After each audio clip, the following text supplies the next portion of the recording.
welcome, everybody. It has been far too long since we've had an episode of The Top Shelf, and by that I mean just a very hectic month of unfortunate delays and reschedules and me reflooring my home so I can't find my camera in the morning. It was a good time. But we have returned, and I am so goddamn excited for this episode. I have with Orbital Blues is what we are playing today, and when it hit Kickstarter, I was elated. I'm a sucker for space westerns in general, and space, and all of this is my favorite things. So we're gonna hit this hard and run through some fun, sad space cowboy stuff today. We'll go ahead and introduce everybody and just get right into it. We'll start with the fantastic Chrissy in the corner, run clockwise, and then we'll get going. All right. Hey guys, I'm Chrissy. I'm going to be playing Lita Kornil. She probably heard whatever needs to be heard through the grapevine, a little bit sneaky, a little bit quiet. We'll see how she does. How about you, Vermin? Yeah, I'm Legendary Vermin, and today I'm going to be playing Harper Ayers, and she's a bit of a space tough, and she carries a big gun and doesn't like being pushed around. Let's send it over to Zach. Hey everyone, my name's Zach. I'm Jelly Muppet on the internets. I was one of the writers and the publisher of Orbital Blues, so I'm bringing some secret source knowledge about how to get all the best character builds and stuff like that. My character is called Renly Tan. He's a slightly bookish, average-looking maintenance guy who's somehow fallen into, horrible crimes. And he's very yellow-bellied. And I think last to goes Logan, right? That's me. I'm Logan Dean, and today I am playing. That's a great question. Deckard, Nando, the driver. I own a ship called the Verhoeven, and I pilot it quite well, if I do say so myself. I used to be a long-haul Galaxy trucker, and now I'm enjoying semi-retirement, hauling these clowns around. Semi-retirement is right. I am Mads, your host. You can find me on Twitter at JKMad. I run the Top Shelf for anybody who does not know me yet. But I'm stoked to have Zach on, have Logan returning, and then our spectacular players, Vermin and Chrissy. We begin Orbital. Actually, before I get there, Orbital Blues functionally is a fairly simple mechanic 2d6 system, up to a couple more d6s depending on the situation, but it's pretty much 2d6 with some modifications to that here and there, with a fantastic mechanic for narrative troubles and blues to be able to aid you along the way as terrible things happen to your character, or the rough and tough of space gets to you. And in this scenario, all four of our players, or all four of our outlaws here, begin on the Memphis Prime Way Station, an asteroid belt refueling array which sleepily circles the planet of the same name. The Memphis Prime's sun comes into view from the galactic diner you're all sharing a meal at, and you see it. A massive corporate cargo hauler containing rare metals from the backwater mining system of Montego 5. It's accompanied by 3 single-seat fighters, and you see them all land right in front of you outside the glass for a top-off before they proceed on through the galaxy. You've managed to get ahead of them up to this point, and you were waiting. Now, with the cargo so close, the real question is how do you all make off with the prize? You have a ship provided by Deckard, being your driver, but beyond that, we're actually going to initiate some arbitrated planning scenes of just what you were all bringing to the table for this heist prior to them actually landing. Whether this be something that you may have, a conversation that you might have had off-world here away from the way station, or if it's information that you've been gathering at the way station itself. Just an opportunity for all four of you to get a little bit more of your bearings before you go running in blind to a corporate, well-guarded cargo hauler to make some money for yourselves. What's everyone having for breakfast? Oh, it's mostly coffee for me. Just slop it up. I think that Renly's ordered like a big plate of fried eggs, and it's just having them. You know. I think Harper is doing the classic big breakfast. So it's like a stack of flapjacks, bacon, sausage, eggs, hash browns. Half of it is not going to get finished. Yeah, Lita would probably do the same thing. She is probably ordering something called the haystack, which is like all of those things, but just in one massive bowl. So she doesn't have to have multiple plates. It's all in one container.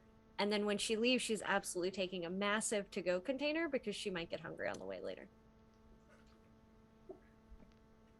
I can never eat like this before a job. You just need to calm down, Dick. I mean, Renly knows for a fact that when bullets start flying, he's probably going to throw up. So he needs to make sure his stomach is lined with something real significant, you know, like a nice big meal. Because you don't want to be on a job and then, you know, throwing up bile. That's bad planning. It's, you know, worse if you're dry heaving. it's awful. But yeah, no. I've got some bombs that I've rolled as the random crew equipment I have. D6 remote explosives. So can I put those somewhere? Like, can that be my pre-heist thing, or can we Absolutely. Flash back to where they've been put? Like, I don't know. I play a lot of Blades in the Dark, so that's what I'm immediately jumping to. Like, let's do a flashback and put them in a perfect place at the perfect time. Yeah, but, get after it. What are you thinking? What did you have in mind? Well, I need to roll how many explosives I've got first, because one explosive is very different to 6. That is 3. I don't know. I think we probably want them like. I'm going to put them because on the. There are these fighter craft. There's 3 of them, aren't there? There are 3 single pilot fighter craft. So I'll hide because I know what I want to find out where they're parking these little jets, and then put some bombs down where they're going to land, so we don't have any pursuit craft when we head off. Okay. As a note to you, since you're placing those explosives prior, you're going to want to make sure those are timed properly because they are parked right next to refueling arrays individually for each of them. If you pop those, you may end up, and you would know this just based on location, you're going to end up popping the refueling station lines that they are involved in, explosions and all. Okay. Yeah. No. That. Well, collateral damage exists. Yeah. Always very got to get paid. effective, but Yeah, dangerous. Blowing up a refueling station is definitely collateral. Absolutely, just collateral damage. No big deal. Very good. I like this place. I don't want to blow it up. Well, They got good coffee here. I'm going to blow a little bit of it up, not the whole thing. It's not like the whole place will go up. There's little bombs. It'll be fine. How long, Renly? How long are you setting those for? How long did you set those? I have a How timer. long? I have a button. I have a big red button. Because they're remote, aren't they? So that means there's that's the implication. Like, I'm pretty sure that I can press a button at some point and then that'll blow up the fighter craft. Yep. Yeah, you'll go off. You don't all 3 sound of them are the going to go off kind at of once. confident about that I want you to sound. Well, the thing is about Yellow Bellied is now that the moment that somebody said, so what time, that you don't sound very confident. Like, yeah, he really doesn't. He's like, it'll go off when I press, and he pulls an enormous, like, comically large detonator out of his pocket, and like, when I flip this switch and press that, It's down. Put it down. yeah.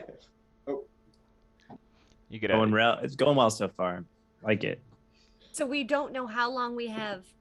It is moment of impact, right? And Yeah. Lita's like legitimately asking, like, if and then eyeballing probably heart towards Harper, like somebody else should probably man that button in her head, like trying to like hard stare, like hoping that Harper also is picking up, and then okay, so you don't press the button until we all agree on it, right? Yeah. Obviously, that's how.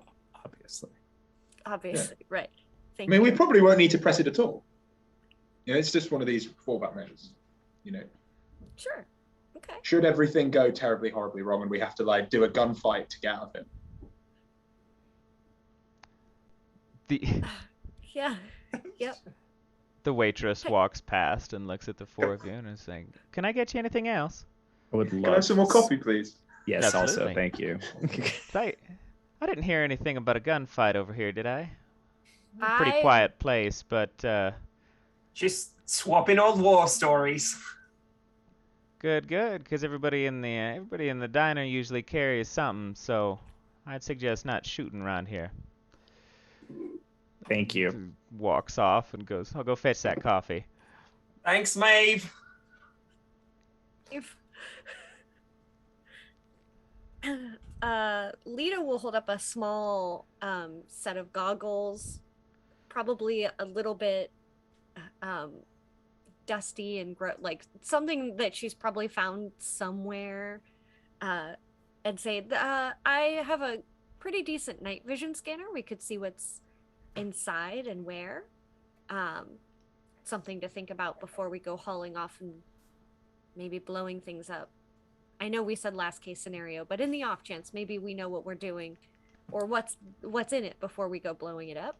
If we wanted to maybe tail them for a bit and check out we know what's in it, right? We're heisting this thing. I mean, we do know what we're trying to steal, don't we? You do. They are crates of basically rare metals used for technological manufacturing, but it's in raw format right now in a massive quantity. Delicious, raw, uncut metals. Stored inside a fish, inside of a shipping container. Yeah. Yeah, I mean, we're talking like the obnoxious microchip shortage of 2020 where nobody can get a PS5 anywhere. It's like, if this metal was the thing that, would just that one metal that they're missing to make those microchips en masse, like a shitload of the key component. So it fetches a hell of a price if you can get it off world. Great. I have these hull breach charges. I have 3 of them. So we have Okay. more explosives. I also have a missile rack on the V. So like we can Jesus. if we need to make a hole.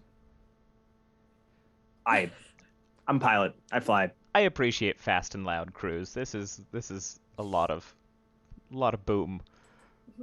I have an important point of procedure. Are we planning on taking the stuff while they're still docked, or are we going to try and do this in space? Ooh. I figured it'd probably be better to do it off world. I mean, it'll be easier to do it when it's docked, right? Because we can get up to it without having to do a spacewalk. We have hull breaching charges. If we can do it like quick and fast or quick and quiet, I don't know that blowing things up sounds quiet at all. Again, worst case scenario. It's always, The explosives are a contingency, right? They're a just in case, so we don't have pursuit. If we pull the Verhoeven around, right? Is there an adjacent dock to this thing, or are we parked up right next to it? So the refueling array, how it's laid out, I mean, the diner is kind of front and center, and consider all of the refueling stations around it sitting in like a clock circle with all of the stations that you would park in on different ports. And this one just so happens, like this cargo freighter itself is basically parking right in front of the diner windows. So you will be able to see it exactly as it lands. The 3 ships are parking just off of the peripheral of these windows, but Renly's already got that covered with some well-timed explosives, hopefully. Is the dock next to the cargo freighter vacant? Make an observation check for me.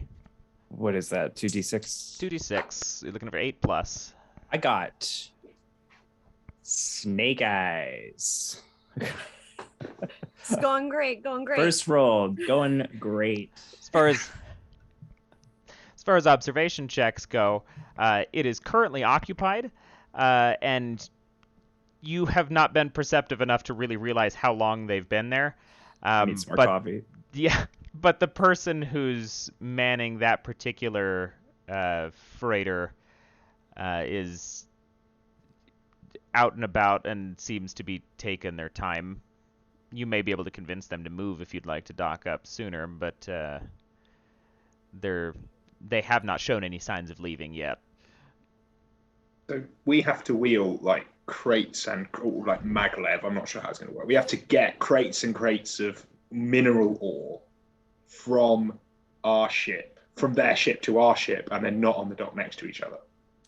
Yeah. We also have a garbage robot, right? Like a little trash droid. You be nice to BB. Yeah, we do have a garbage little robot. We have a rudimentary android, who I initially described as shitty BB-8, but I'm actually thinking it's maybe more like a gonk droid plus load lifter. Yes. So it's got these like dorky little arms and these chubby little kneeless legs. Okay. So not moving very fast, but definitely something that could haul the crates. Oh yeah. So what if we kind of mix these two plans? What if some of us get onto the cargo ship, identify where some of this loadout is, get it maybe like closer to a door rather than the ship's central, start doing some like internal sabotage, and then you guys with the blow 'em ups. Yeah. When we hit that point, do some distracting, and then come in with our haphazard automaton friend. That's good. And then so we split the party between internal and external sabotage. Yeah. Yeah. Splitting the party's always smart. Oh, here's your coffee, sweetheart. Oh, Thank you so much. Sets it I down, can't. walks off. Yeah. Thanks, Dave. I just really, I think I want to have the boat ready to go, like to just scoop y'all up and dip. So I was thinking I could do some sort of like pretend my boat is broken type situation and accidentally like maintenance down behind this thing, like, man, that thing's blown. But I'm not so sorry to hold you up. If I had no, this thing's a hunk of junk. So we're gonna do a fake distress signal and then ask them to help us. I was gonna try and take off, and then I can pretend that the boat is broken and then just like dock behind them as an emergency. I don't think that Renly has cleaned the kitchen in a minute. I bet you could start a little grease fire. I mean, is that going to be wait a second. It's not my job to clean Just the need kitchen. a little smoke. All right. Whoa. I deal with the engine room. Right. You lot deal with the kitchen. My engine room's in tip top. No. Because you have to do chores like everyone else. I'm not. I do. We spun the chore wheel, and we did you make the landed on wheel. the kitchen, and you didn't do it. That It wheel is was your week. expensive. Yeah. Do you know how much Your week's paper your costs? A lot. Got This- a little brass fastener in there. That was not easy to find. This really grizzled, like, gray-haired gentleman kind of leans back from the booth and puts his arm over the booth connecting to yours, and he goes, "Look, as far as I'm concerned, anybody on a crew, as long as I've ever been on a crew, takes turn with dishes. That's just how it is. Thank you, kind sir.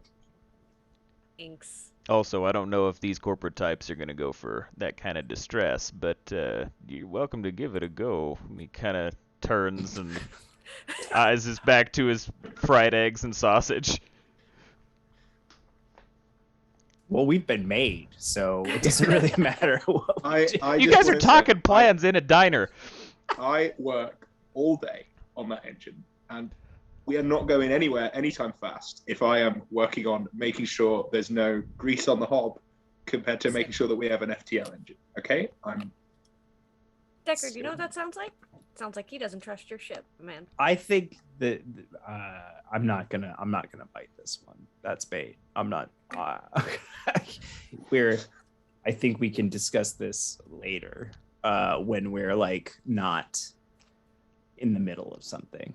Sirens Have some or personal issues. maybe not sirens, but the alarm horn of a docking ship goes off, and much on time to what you guys were expecting, the cargo freighter that you were all anticipating lands directly where it's supposed to.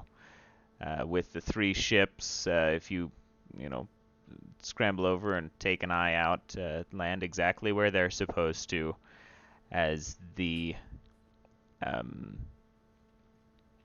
what is it? The loading bay, or the boarding ramp. There we go. For this particular cargo freighter, depressurizes and lowers to the ground. Whether it be pilot or captain, somebody stern, stocky,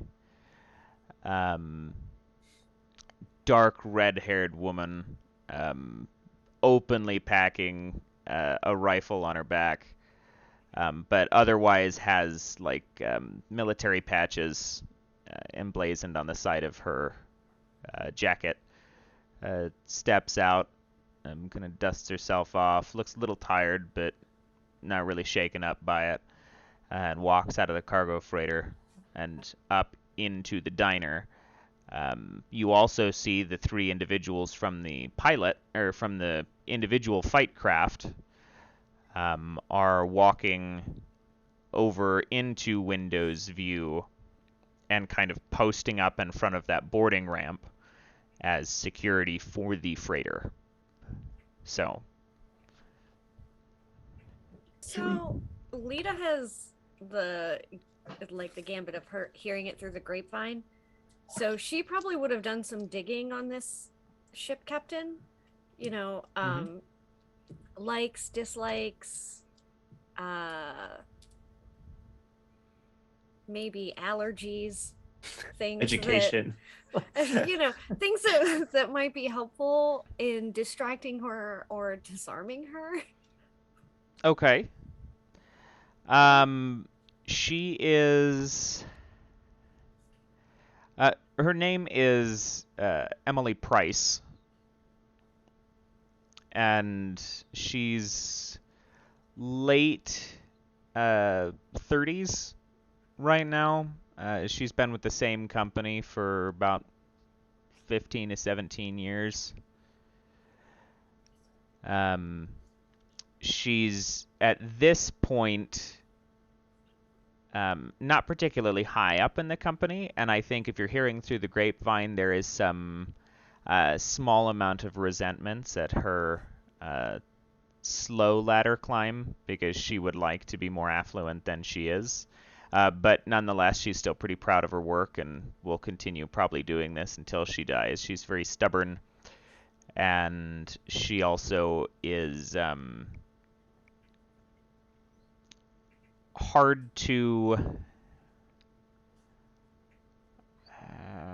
let's see, how do I want to word that?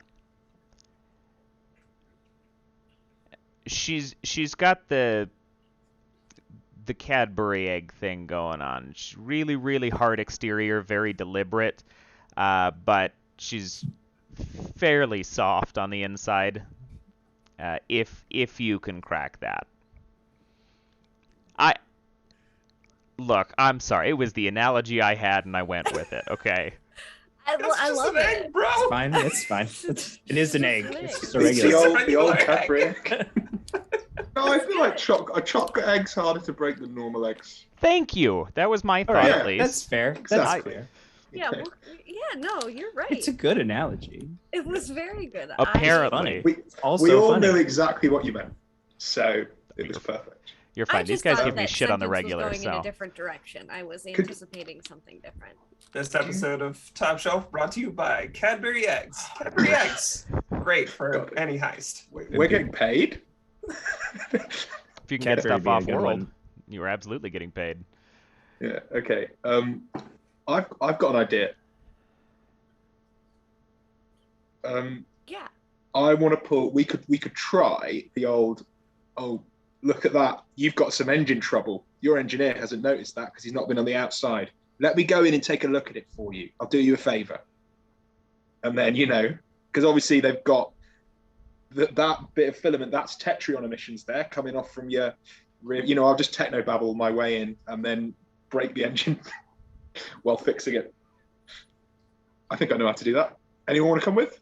Just ground it. Ground the ship. What I could do even better is I can not ground it, and it will work for about half an hour, and then it will stop working, and then we can come and do some more maintenance. It's like putting a ping pong ball in somebody's gas tank. Could Yeah.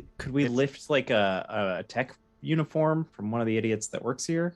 Put that on you? You don't think I look professional enough already? Well, you were just arguing about doing dishes. No. Okay. Can we say this was our plan the whole time, and that we've done that already? Lifted some fatigues. I like the I idea think- that it's gone like one level deeper, and that like you have engineer fatigues and I have like air traffic control uniform. Probably have like a Corpo pilot smock somewhere around here. Yeah, Yeah, we in wanna look Lita's like bag, station she staff. has a packet of fake IDs that she uses to get into various. Because she was allowed, you were allowed 2 items, so I chose a packet of various fake IDs for like various companies, and a change of clothes according to the weather. So Okay. I could essentially put on a suit that looks similar to whatever one. Lita, I don't think we need everyone to go on board. Like I think maybe two people would be better. I don't know. Yeah, Perhaps. I agree. I'm gonna I want to arbitrate what I'm hearing here just a little bit. Lita, roll me a savvy check for me. So is that my 2d6 with the +2 for the savvy? Yes. Okay. What am I looking for? 8+. So that was a 12 total. Very nice. Very good. Yay. Okay.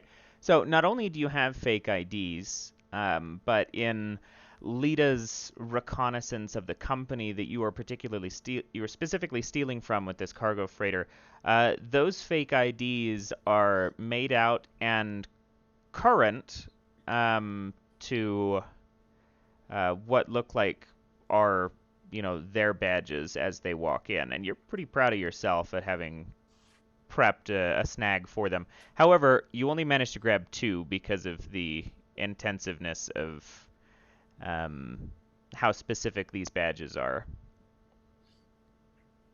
So Lita will hand one to Renly and kind of just holding up the other one.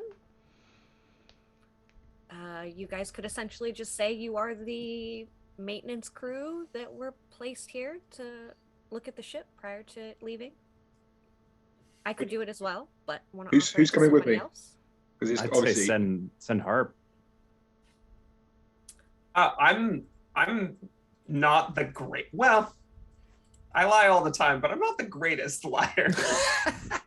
I just front meant as door. like a muscle, just in case things go pear shaped. The I'm bell also rings not at the the front muscle. door as the captain walks into the diner. Not 2 booths away from you at this point. that captain is way smarter than we don't want to deal with her. We want the gruntiest grunt we can find. so we could scan that instead. Doesn't pay attention to you, just keeps walking, kind of gives a look through the diner, but just approaches the counter and sits at the bar at the counter for a second to get a cup of coffee poured for her. And the waitress that guys were all talking to is pouring her coffee, and there's a little bit of conversation. But All right. Let's Who's get coming to with it. me? Let's go. Right. So Are we you going head. up to the captain, or are you heading? No, out not to the captain. No. Right. Docking bay. Good. Gonna head to the docking bay, and I'll.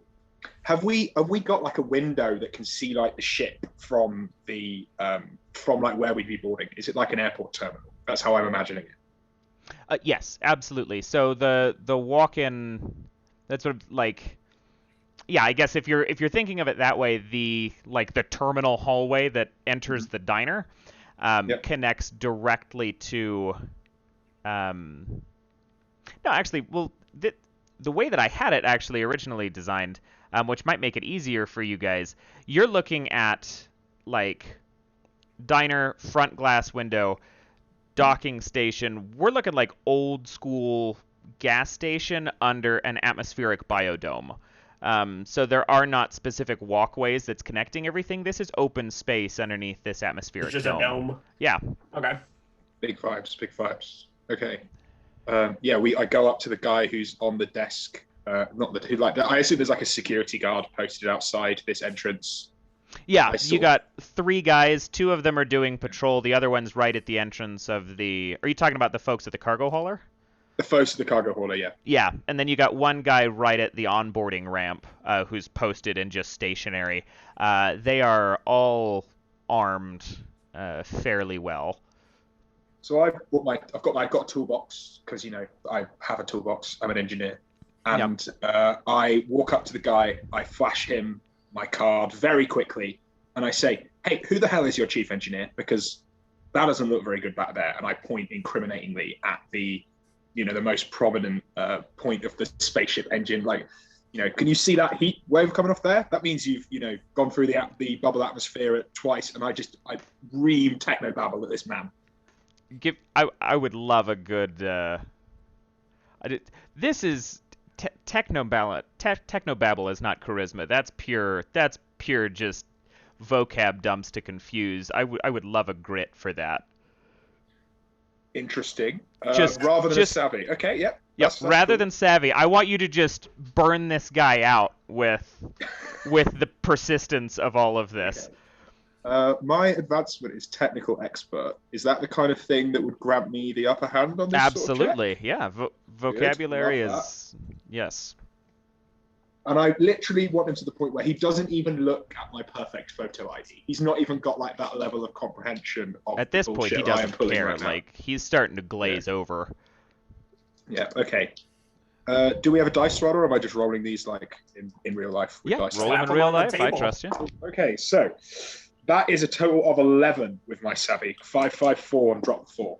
Very good. Yeah, Okay, over so the hill there. he looks at you and he does start to dissociate a little bit, and he shakes it off and he goes, I really don't care what's wrong with the ship. If it needs to be fixed, it needs to be fixed. We've got places to go. We've got approximately 40 before we leave. If you're gonna do something, either get after it or go talk to Artie. Is that your chief engineer? Wouldn't have told you to go talk to him if it wasn't. Yeah, Also, you thanks. asked his name, so that made sense to me. Cool. So yeah, go on through the ship, head to the engine room. Okay. Oh, they're on. Yeah, so you guys watch Renly just stroll onto the ship. Guard pays very little mind. Harper texts the other team members 40M. Oh, did you go with? Yeah, I can't yeah. remember. Yeah, so you went with. So Harper and Renly are on the ship at this point. Perfect. I will hold my phone up at deck and just say, I am assuming 40M means 40 minutes. Oh, I was gonna to- say meters. Man, coffee more. Maybe you need to eat something, bud. I'll eat when we're done. I got some Cheetos. That was one of my items, is an antique bag of Cheetos. An antique you- bag of Cheetos. I only eat one after a successful job. Gotta savor those. That's a lot of self-control. Maeve Okay. walks back up and she looks at you and looks at the two of you and pours your coffee and goes, "So, you guys sticking around long? You need anything else? It feels like you've been here long enough. We're looking for a slice of pie at this point." I'm okay. Did you want some pie? You're muted. I think I'll take a slice of pie. she would like some pie. Thank Yum. you. Have you had anything this morning, hon? Just the coffee. It's so good. How many cups of coffee you had with that breakfast? The normal amount, 5 or 6. You ever had apple pie with a slice of cheddar? Warmed up? That does sound good. But we got a long haul today, and He'll take a glass of water, though.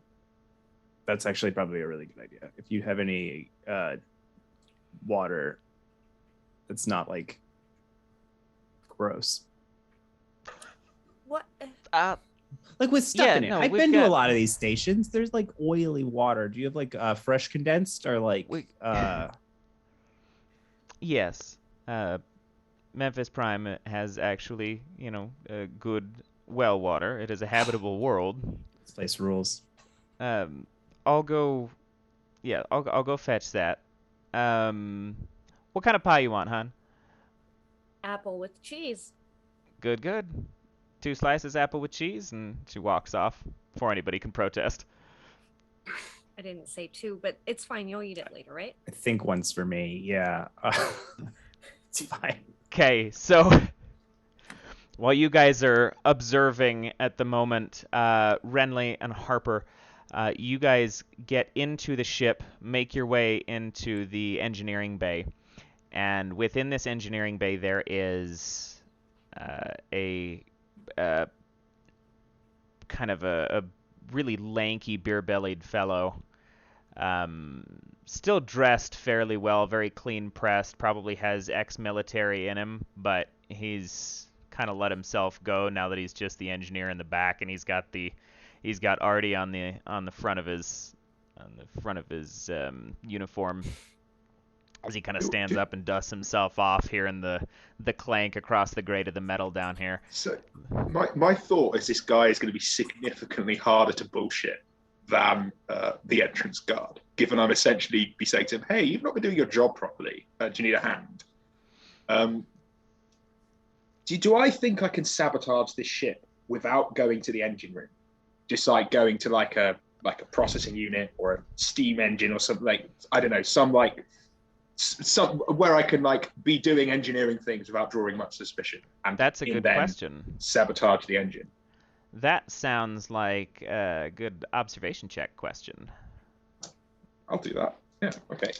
Well, the worst comes to worst, it means I can avoid this lanky man who we may never meet.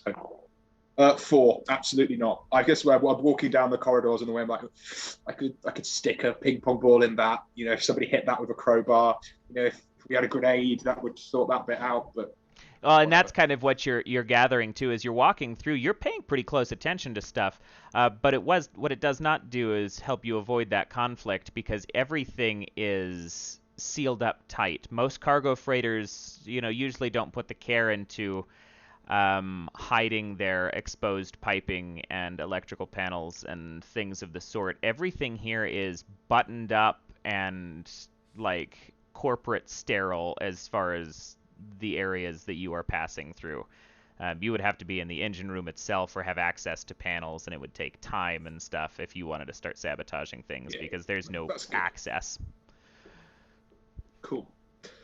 So really quickly, I will say Lita has probably texted back to Harper, like, with like some sort of joke, like, "LOL, has Renly said something goofy like you should purge the Promethean vacuum capacitor?"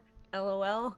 Like just like randomly spouting off like weird things that she's heard in passing, and like just to kind of be funny, but also in the off chance you ever needed a phrase to use, she's saying ridiculous ones to Harper via text message. You don't put Prometheus in a vacuum capacitor. Come on, it's got a vacuum. What Harper texts back is just like 3 exclamation marks, scream face. How did you know? Oh, this is so good. Right.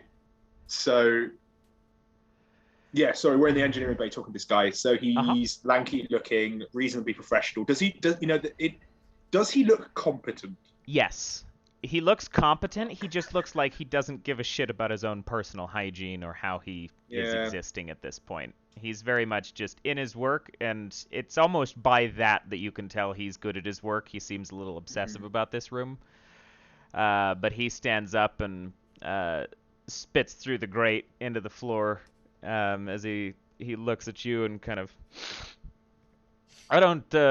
you... Probably from above deck. I don't recognize either of y'all. What the hell are you doing in my room? Yeah, pal. We're here from corporate. It's just a routine inspection, one of these quarterly things. You know, I've got a rota to do. Do you mind if I just have a look in the drive? Hey. Wait, you're from off ship then? They had corporate stationed here? Yeah. Yeah, fucking hell. All right. I'll go get the paperwork. And he walks like 5 feet, grabs a clipboard off the wall, comes back over, and very, like, he does not love inspections, kind of shoves the clipboard into your chest, and he's like, I keep everything up to date. Everything's spick and span. Shined, cleaned, maintained. Take a look, get the hell out of here. We discussed this. This is part of the plan. I'm going to distract this man. And then you hit something, probably I don't know, maybe turn a vial or something. I don't know. There'll be a thing you can look at. So I pick up the clipboard. I look at it. I actually get some spectacles out my toolbox, put them on. And I sort of start. I've had this job. I used to work on a space liner, I did maintenance there. Mm-hmm. So I just do an impression of that asshole inspector who I want to see. So I'm like, oh yes, it's a Canamera class, 74, I start reading it off. I'm like, Kruger. I ask him if there's any other engineers on the step, and I check, and I just make noise again. I do this thing. I know how to do one of these inspections, probably. Okay. This one I will take savvy for, because there is definite persuasion and deception involved here. I don't know if this would grant any sort of advantage, but just like in the middle of that inspection speech, Harper's going to kind of lean over and be like, where's the creepy?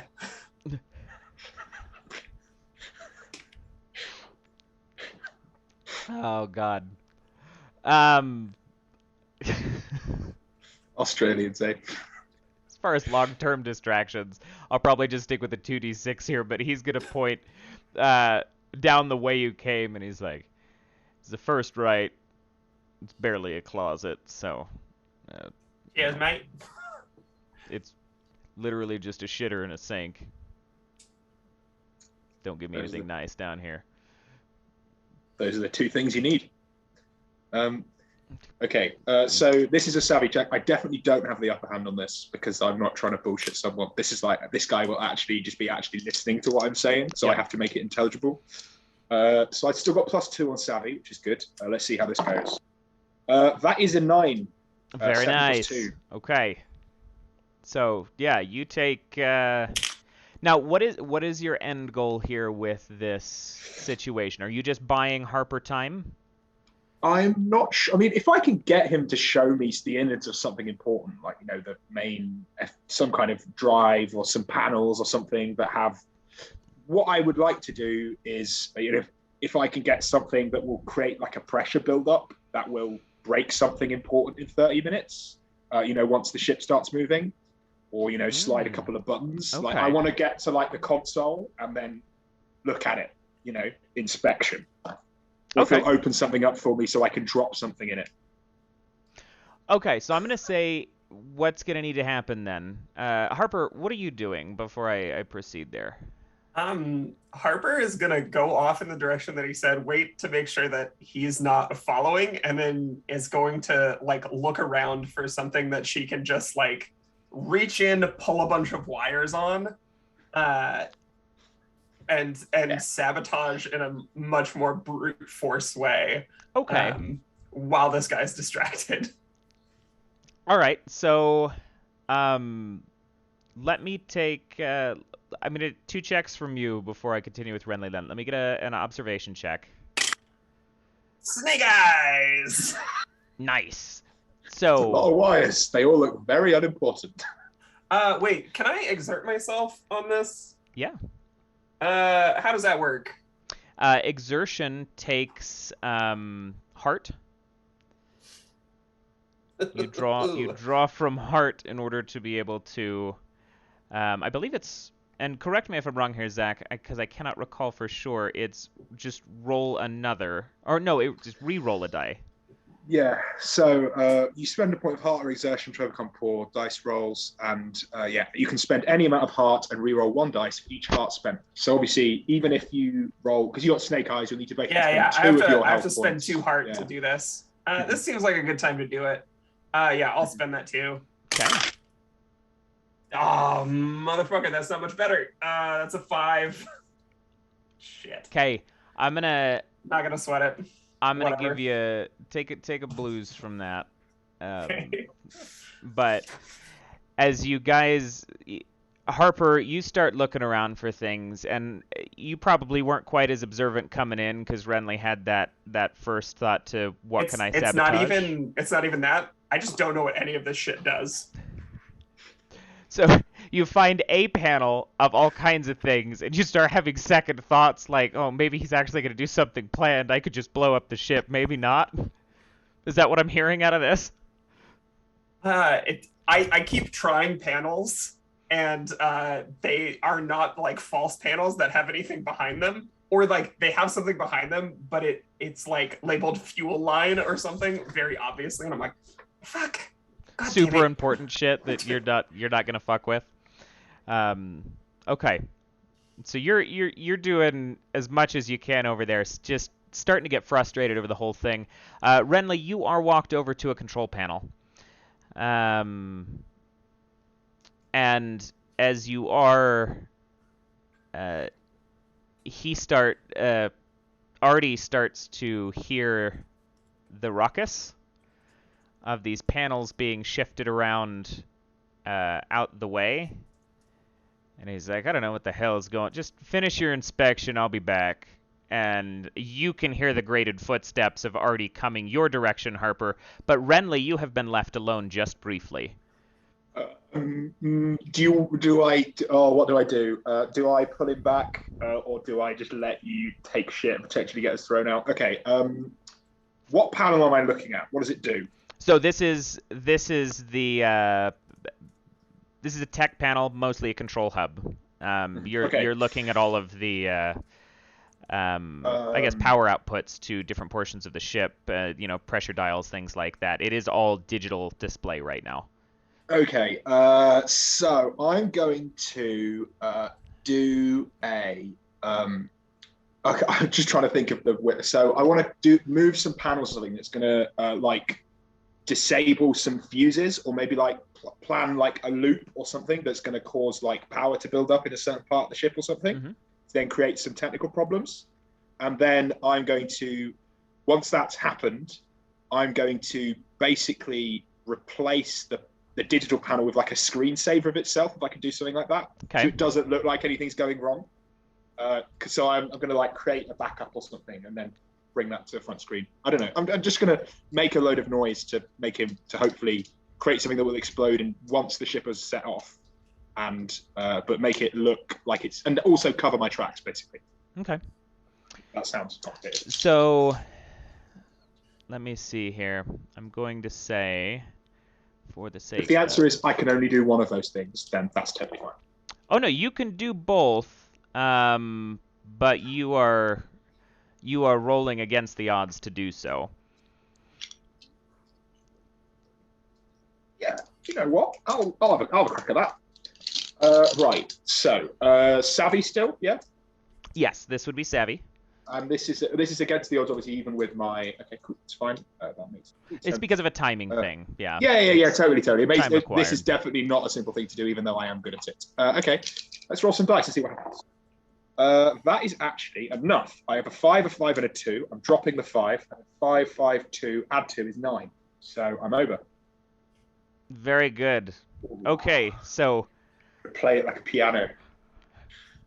Harper, you get a just around the corner. The hell is going on here? Philip, I swear to God, if you touch one more fucking panel, and as he turns and sees it's you, as you've managed to kind of turn to face him, no panel in hand, but still suspicion on his face, he goes, "Oh, Yeah, I saw a rat. Was trying to grab the sucker. Hey, do me a favor. Don't ever touch my fucking rats on my ship." Oh, sorry, didn't realize it was a pet. It has been for the last 2 weeks. So, found them on here. I heard they're good luck, so that rat stays here. Well, can't. Just, you know, I hear rats chew through all sorts of things, so you just keep an eye on that. That's why we Isn't there keep an all the, inspection going on? that's why we keep all the panels where they're supposed to be. You done shitting? No, I saw a rat. And he opens the door, like, still full eye to you, opens the door to the bathroom, and he's like, "Stop fucking with stuff. Do your thing, and I gotta go get back." And he just walks back off. Just in time for you to finish what you're working on. And you can kind of close up all the clipboard paperwork and turn to him by the time that he returns to you.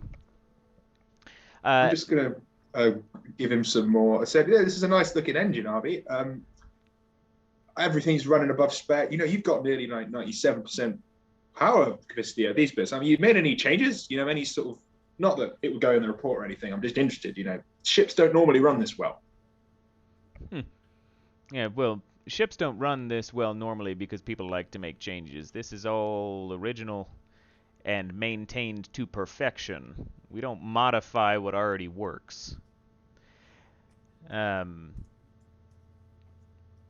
good, looking lovely. I'll wait for him to be done, and then he'll be on the way. Sounds good.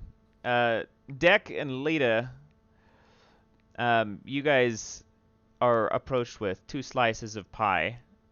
Lita, you receive yours, and Maeve slides the pie to you, but leans a little bit into it as she does, and she looks at you and she goes, "I know you didn't order it. It's on the house. Please eat something.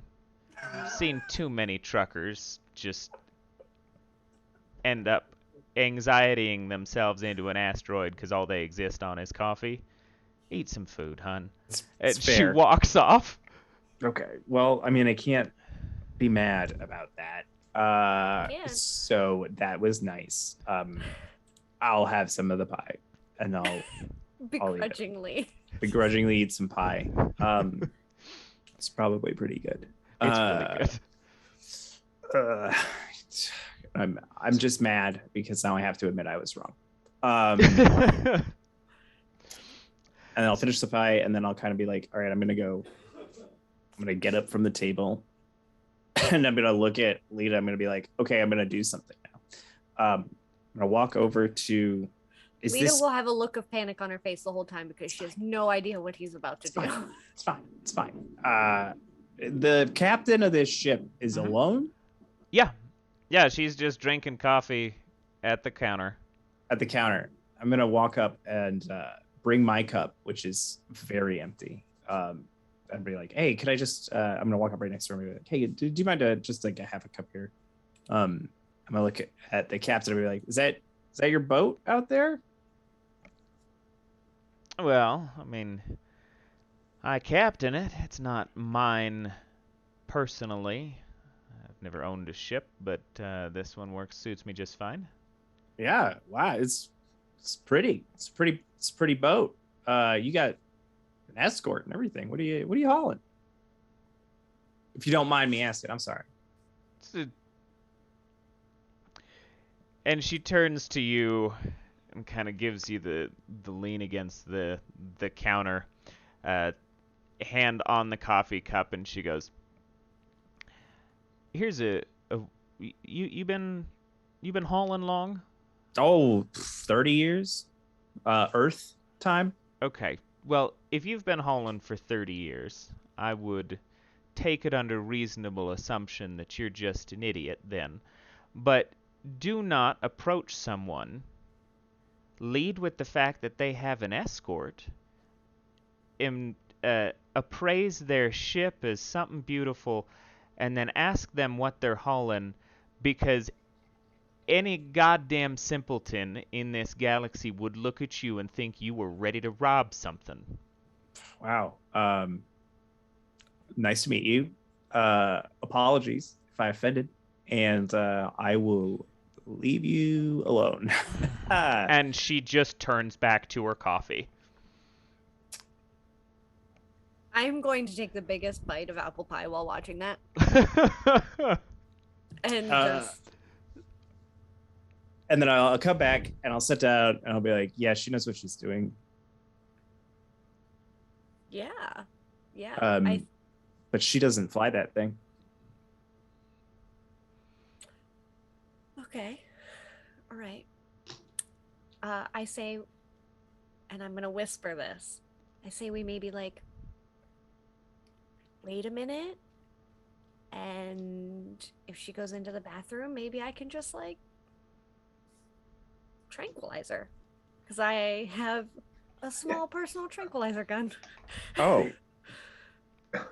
That was one of the weapons. You're allowed to pick a weapon. Yeah, So. I have an old gun. That doesn't work. It's for show. Yeah, I guess that's a kind of a big if, though. I mean, I assume she'll probably go to the bathroom. You been on a bathroom on a ship like that? Just a sink in a toilet. Or maybe if you maybe try this tactic with Maeve. Maybe we could get Maeve to put the tranquilizer into her coffee. People can be bought here. I mean, I'm just a simple driver. I don't know nothing about deception or skullduggery. Okay, like that's all on you. You hear the swing of one of the doors inside the diner. If you look to observe, you can see the kind of bathroom door just settling down, and the captain's gone. I don't know how you knew she had to go to the bathroom, but I mean, I put that up to space magic. Space magic, or I hear about it. Don't believe in it. I hear about it though. I will give it like 10 seconds and then get up and go, here we go. What? I'm not sure why we need to tranquilize this lady. Like, does that help us if she's unconscious in a bathroom? She doesn't come back. They don't leave. Probably. Interesting. I thought it was interesting. It is. No, it's very interesting. No, it's so good. I mean, take her like badge when she goes to sleep. Oh, right. I thought you meant like now. I was gonna say no, after. No, you're right. Yes, sure. I definitely look like her, and I'll just get up and welcome. And walk. I did not mean to interrupt. I was just gonna say welcome to Critical Misses for the party that just popped in. Hi guys, thanks for the raid. Yeah, we're playing Orbital Blues with the author himself, Jelly Muppet, who's playing Renly Tan. One of the authors. I only remember about half of it. Sorry, I don't want to make it sound like I came out of voice. It's good. I very much appreciate folks who will correct me on that, because I know a lot of books are very collaborative. So no, there's a number of names in the book. But Lita, you walk off and head to the bathroom where the captain is. There is Are you waiting for her to leave the stall? Or... No, I'm going to go into the stall next to her. Okay. And I'm going to, as if using the restroom absolutely normally, you will hear my pants hit the floor with the belt buckle, the whole 9 yards.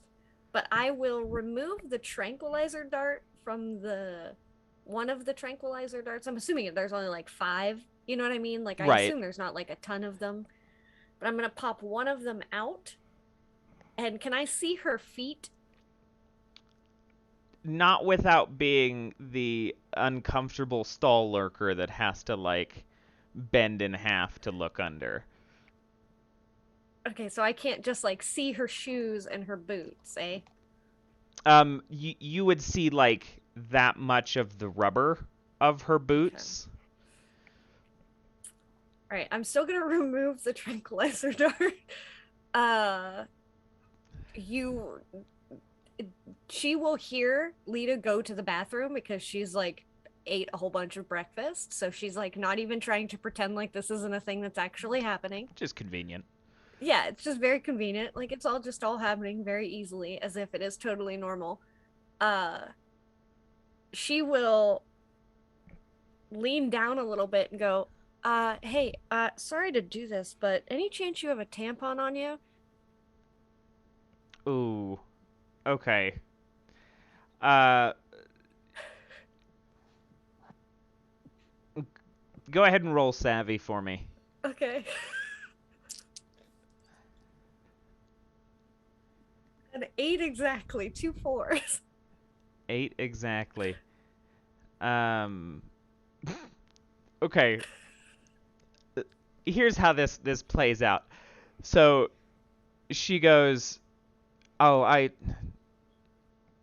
hon, I got it. Give me a second." And you hear her stand up, and like she finishes, pants get zipped up. She walks out, and you can hear the coin being put into like one of the like wall vendors for those. So she's now outside of the space. She's in the main bathroom space. She's like, "I don't carry him on me myself. I keep him in the ship. But I saw this when we walked in." And she walks over to your stall, and then just kind of leans hand over, and like tips it this way for you to snag. Okay, when she goes hand over, I will quickly kind of like boop, and I will go to like reach for it, but I will grab her hand and stab her hand with the tranquilizer dart. And then I will just say, "Oh my god, I'm so sorry, that was my fingernail. Shit." Okay, I want another savvy check for that. Yeah, okay. That makes sense. No, Okay. That one didn't happen. That was a 4 total. Okay. Maybe reroll some of those. Yeah, can I burn some heart for this? Yes, you may. Yeah, okay. So I can re-roll both of them if I burn 2 heart? You can. Okay, we're gonna do that. Okay, that's way better. That was a 9 total. Okay. So there is recoil at that, and she kind of shakes her hand a little bit, and she goes, "Well, shit, I didn't realize people keep their nails so sharp out while we're hauling." And you tiny weapons. kind of I'm gonna steps be like... aside and hear her washing her hand off at this point. Harper and Renly, are you guys leaving the ship? Oh, as fast as possible. Okay. So I think by about this time, because you guys were just eating pie for probably a good couple of minutes, Renly and Harper, you guys leave the ship, rejoin Deck at the table, and... You want some pie? I'll slide the pie over. I don't. Oh, yeah. Lita's nowhere to be found. Cheddar. I'm lactose intolerant. And you can hear some conversation because you get paper thin walls. You can just hear kind of the mumbles of like there are people talking in that direction, but completely illegible as to what it is. And then as somebody just hits the ground like 2 doors away, and Lita, you watch the captain as she goes down, like hits her head on the front of the sink and then just slumps to the floor, out cold, whether being concussed or the trank, but she's gone. Yeah, so I will definitely like under her arms grab her and set her on one of the toilet seats and kind of like wipe the blood off and go, fuck, that wasn't the fucking goal, shit, and just start pickpocketing her. She goes, what was the goal? Well, you're really I needed the strong to tampon. I drag wasn't me expecting over you to here. I wasn't expecting you to pass out. Jeez. Here, let me just clean that up for you. And she'll. Okay. And then tink right in the side with the second one. So now I only have like 3 more. You get... Okay. So she looks at you and she goes, no, you're really strong. You got me into a stall all by yourself. You're really pretty too. And Oh, just thank like you. falls You're so forward, and she sweet. just hits her head on the, or like her head falls and lands against the like toilet paper roll, and that's the only thing supporting her head, but it's soft, I suppose, so it counts. Yeah. I'll take one of the toilet paper rolls out and kind of like put it like a small white pillow. I'm gonna take her ID.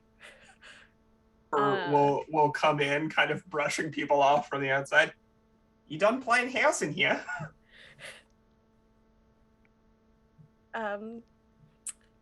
I will peek my head out of the bathroom and go, Harper, having a bit of a lady problem. Ish, kind of. It's more of like a human problem. But there's a lady. Anyways, can you just come help me? And then just like pop back into the bathroom. Yeah, I come over and help. I say to Deck, hey man, this pie is really good. It's pretty good. Yeah. Maeve walks past. Did you give him your pie? What did I say? I had some. It was delicious. There's so much coffee in my stomach that the cheese just kind of like... I don't want to say anymore because people are eating. She looks at you and she smirks and she's like, well, best I can do is make sure that you don't just give yourself a heart attack while flying. And she like takes your coffee cup from you and replaces it with a water glass and walks off, mumbling. Never had to cut somebody off from coffee before. She like disappears back behind the counter. That's probably fair. And I'm like doing this. Yeah. Rapid eye movement. Key up Neil on the ship. Okay. Or a ship's AI, Neil. I'm gonna just have him start pre-takeoff procedures. Okay. Just start getting the old girl warmed up. Harper and Lita, from the inside of, as you walk back in there, she has managed to right herself once more, trying really hard, drooling a little bit, but she looks at the two of you and she goes, oh, now there's 2 of you and you're both pretty. This is a really good day being around just crew of gross folks all the time. And passes out again. She's very nice, very polite. I feel a little bad. I'm not sure what the point was.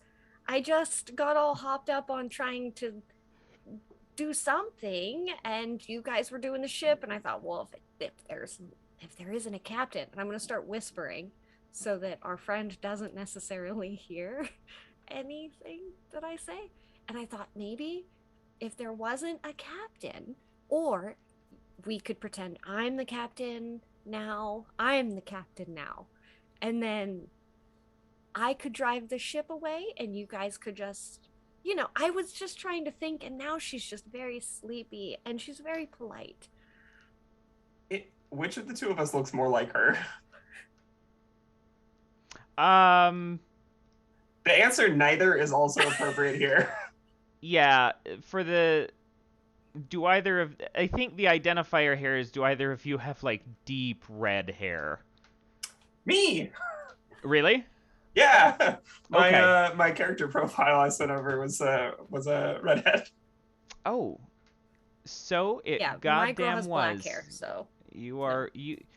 Actually, and maybe I Freudianed the character out of your character art by accident, but I was like, that's pretty goddamn close to the hair that I was imagining for Emily. So, yeah, I think functionally you could pose as a captain by my own accident of design. That's not going to work with a crew, right? Because this ship's got like a bunch of crew members. They're not gonna. Okay, sorry. No, I'm optimistic. No, well, I mean, depending on how many people actually believe it, but you could gloss past people to get into the ship that way, maybe. But like, also the guards at the front of the, because you actually brought up another good point. The guards at the front of the ship have seen you, Harper, as you, and know you have deep red hair and access as a maintenance person. So they would have a distinction already in their head. So maybe not for the best. We have her ID, right? You can snag her ID. She's Do not we gonna have fight her it. like? Does she have like a you know how like on cars these days they've got like the trunk button? Yes. Does this ship have a similar cargo button on like a little key fob? We can definitely use our key fob to get into the hold, so that's useful. Yeah, no, that is actually useful. So when their ship breaks, we can dock and then break into the hold and then steal the stuff. Yeah. I have a question. I might have an answer. In regards to this station, they had reserved these spots, obviously, because we knew they were going to land there. That would require some kind of code, right? Like some kind of ship's captain code, like some kind of identifier for the ship. Is this all automated? No, these are paper ledgers. They are brought in via like long-range communication radio functionality, basically. These are, for all intents and purposes. What? Space faxes? Like no, more like people marking things down via space ham radio. Like this is radio communication, and they are writing in the ledgers from whatever communications array they have, and the person manning it at each station, marking down times of when people are going to be there, and then they'll relay back out what spot they have available and assigned to them at that point. That way there's no intersections.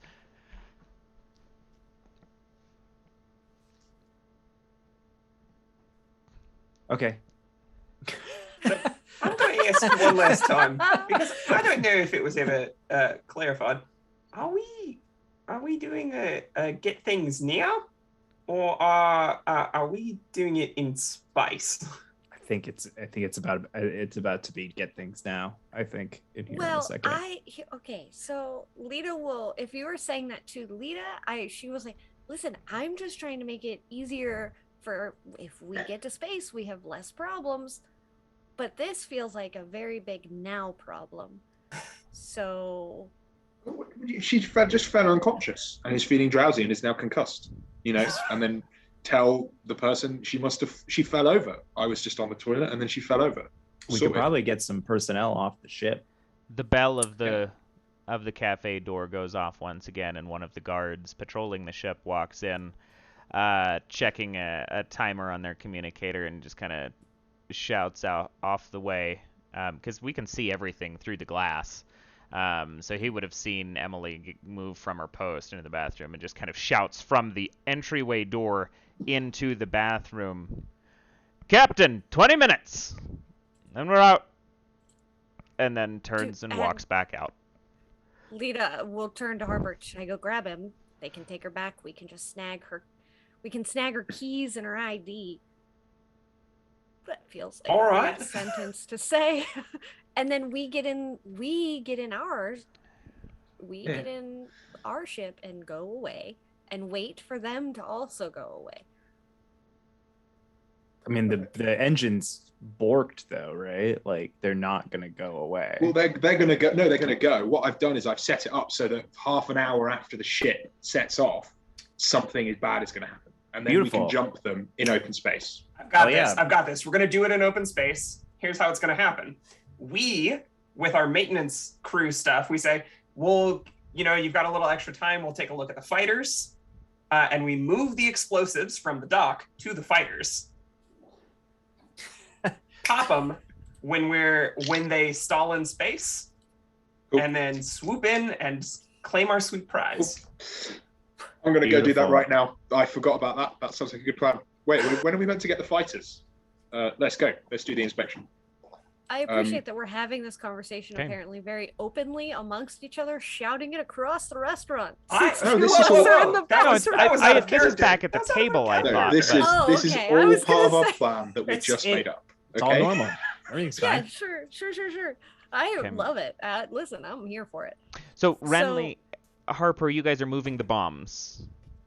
Since they already understand your maintenance crew, is that what I'm gathering? Yes. Okay.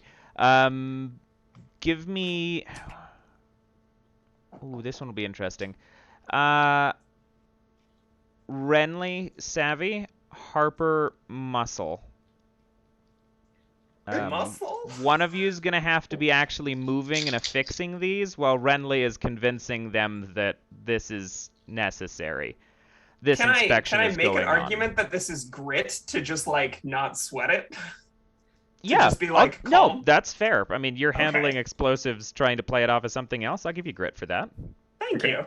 That's I'll great. do the savvy first, and then it's your grit. Yeah. Okay, yeah. Sounds Cool. great. Right. So, I've got a 10. Fantastic. Good. Okay. No problems on the inspection front. You guys have eyes on and can get close to the ship, manhandle what you need to. I'm so confident. Right now.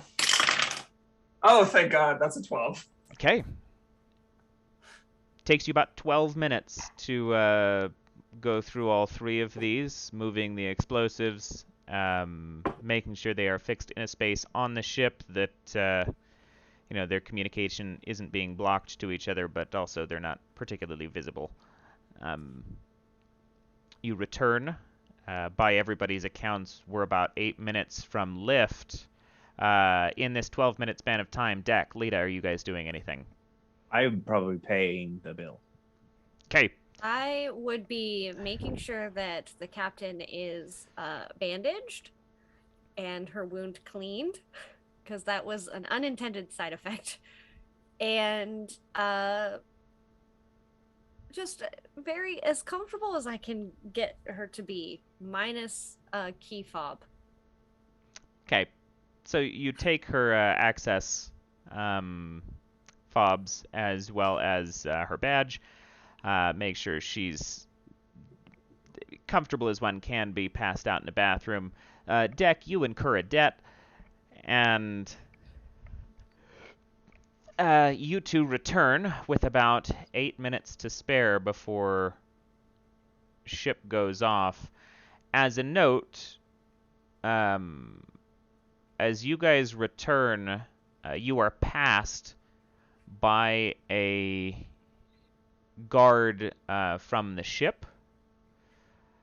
And they walk over to the women's bathroom as Lita is finishing up her bandaging and just kind of raps on the door.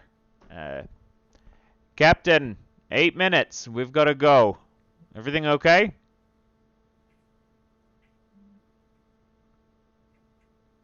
Another knock a little bit more firmly at Am I this point. still in there with them? I'm gone. Have I walked out? This is Yeah, I think just we're- as you're finishing up. You are still in there. You three are Okay. out in the diner.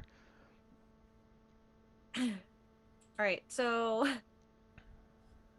Lita is going to at the first knock open the door and go, Jesus, glad you're here. She fell. I don't know if maybe she ate something bad, getting sick. I asked her to help me with a thing out of the machine. She was super grateful, and Lita's gonna get more and more fakely panicked.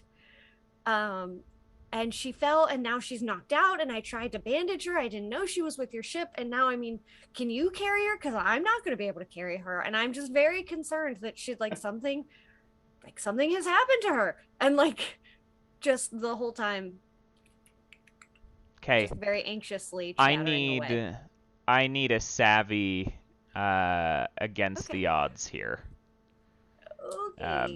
You're dealing with military personnel who just got told that their captain's unconscious. They're gonna be on edge.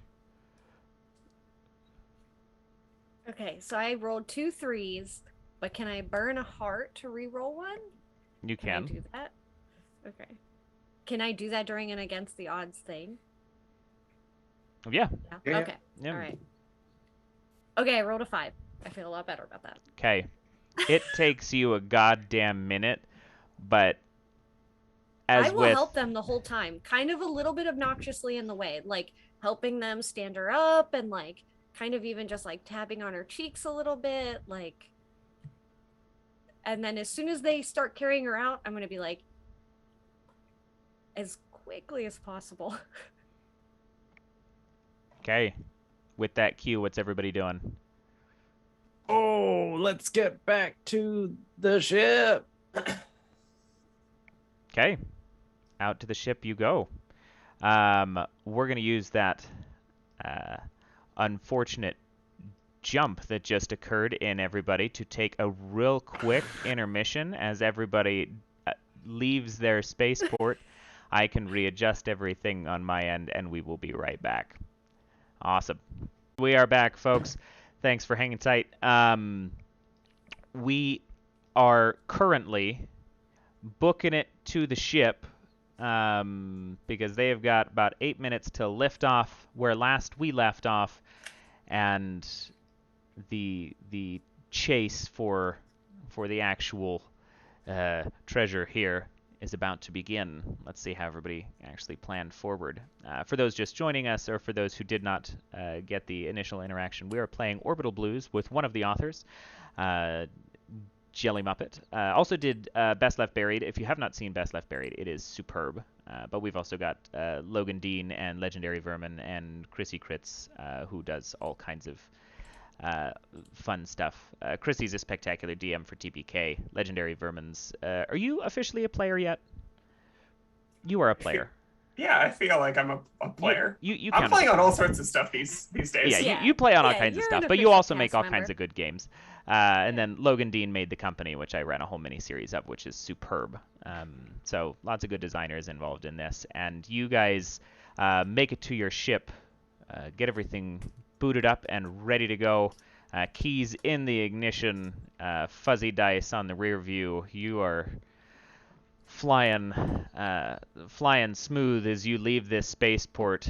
Are you leaving before them, or are you waiting for them to leave and then tailing?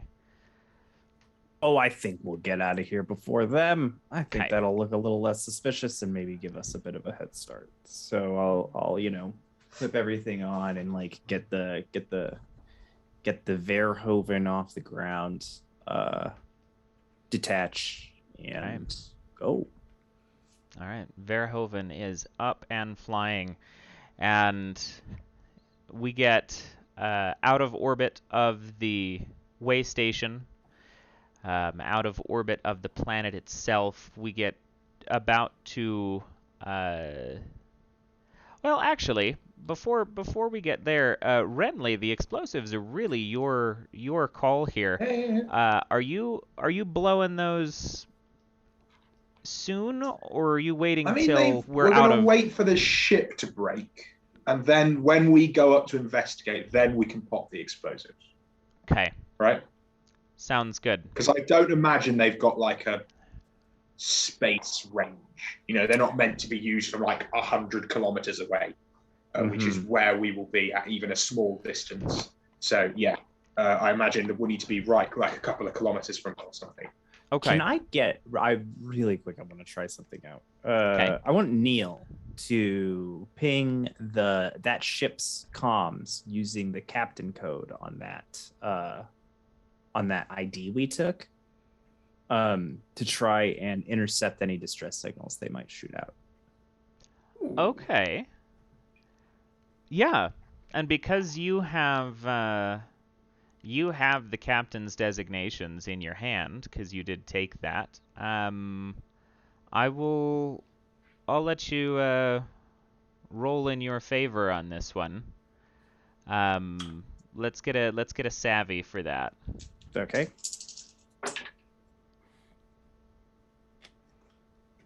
Well, with my savvy +2, it's a 5. So I am going to spend heart to re-roll one of these.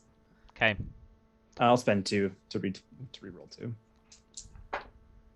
Oh man. Nope. Nope. I rolled all ones. Okay. Every time. I gotta toss these dice. Okay. So, you, however much you try, their communications array is encrypted information. At least out in deep space, whatever radios they're using, they're not something you're going to break into or be able to intercept. However, you do see after approximately 45 minutes-ish of flying, you start to gain ground on them without adjusting any kind of speed, and then you see out of the side of the ship, like bottom right-hand corner, you see something burst, and you can just see like gas sucked out of a vacuum, or sucked into the vacuum from the side of the hull of the ship, and they are dead in the water for as long as it takes for them to start repairing that.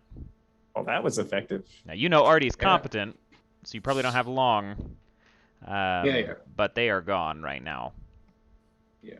Good. Can I just ask, like, we have what, like half an hour on the ship as we just are hanging out, like, what are people's like go-to in between time things? Well, I'm doing the dishes and moaning about it loudly. It's a callback. It's what good writers do. I'm flying the ship currently and like arguing with Neil about these stupid communications things. Neil's being very fussy. Look, I wasn't designed for this. Deck. What do you want from me? Like, I pilot the ship, you do the systems. Can Perhaps you a just make this happen? firmware upgrade would be helpful. Do you have the money for a firmware upgrade? No. Well, then let's do this and we'll get some. You do have me run your numbers fairly often, Deck, and as I recall, you're regularly in debt. Why not just, get yourself more in debt and make me more effective?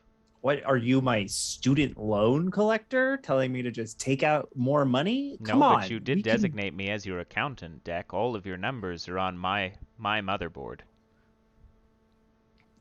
As an accountant, you're telling me to take like on more debt. That's your solution. I'm a selfish accountant, Deck. I can tell. Okay. Well, if we pull this off, I'll get you a firmware update, but it'll have to probably be a version back.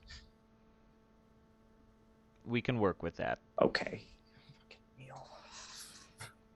Harper is just like very gently speaking to her clearly shitty robot, talking to it the way that you talk to like plants that you're taking care of that always seem like they're about to die. All right, BB, here's some oil, and yep, get it all out into those joints, and arms up, and the load lifter's arms go. Beautiful. You're wonderful, BB. Mwah. The pistons in the legs just kind of rock side to side. Like, you want to think it's like bobbing, but it's not fast enough, so it just it's kind of teetering for a second.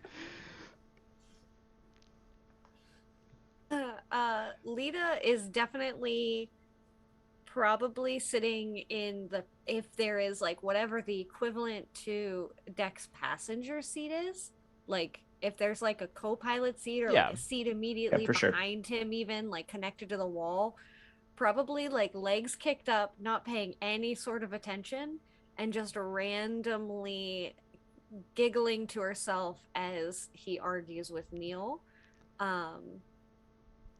And just probably every once in a while like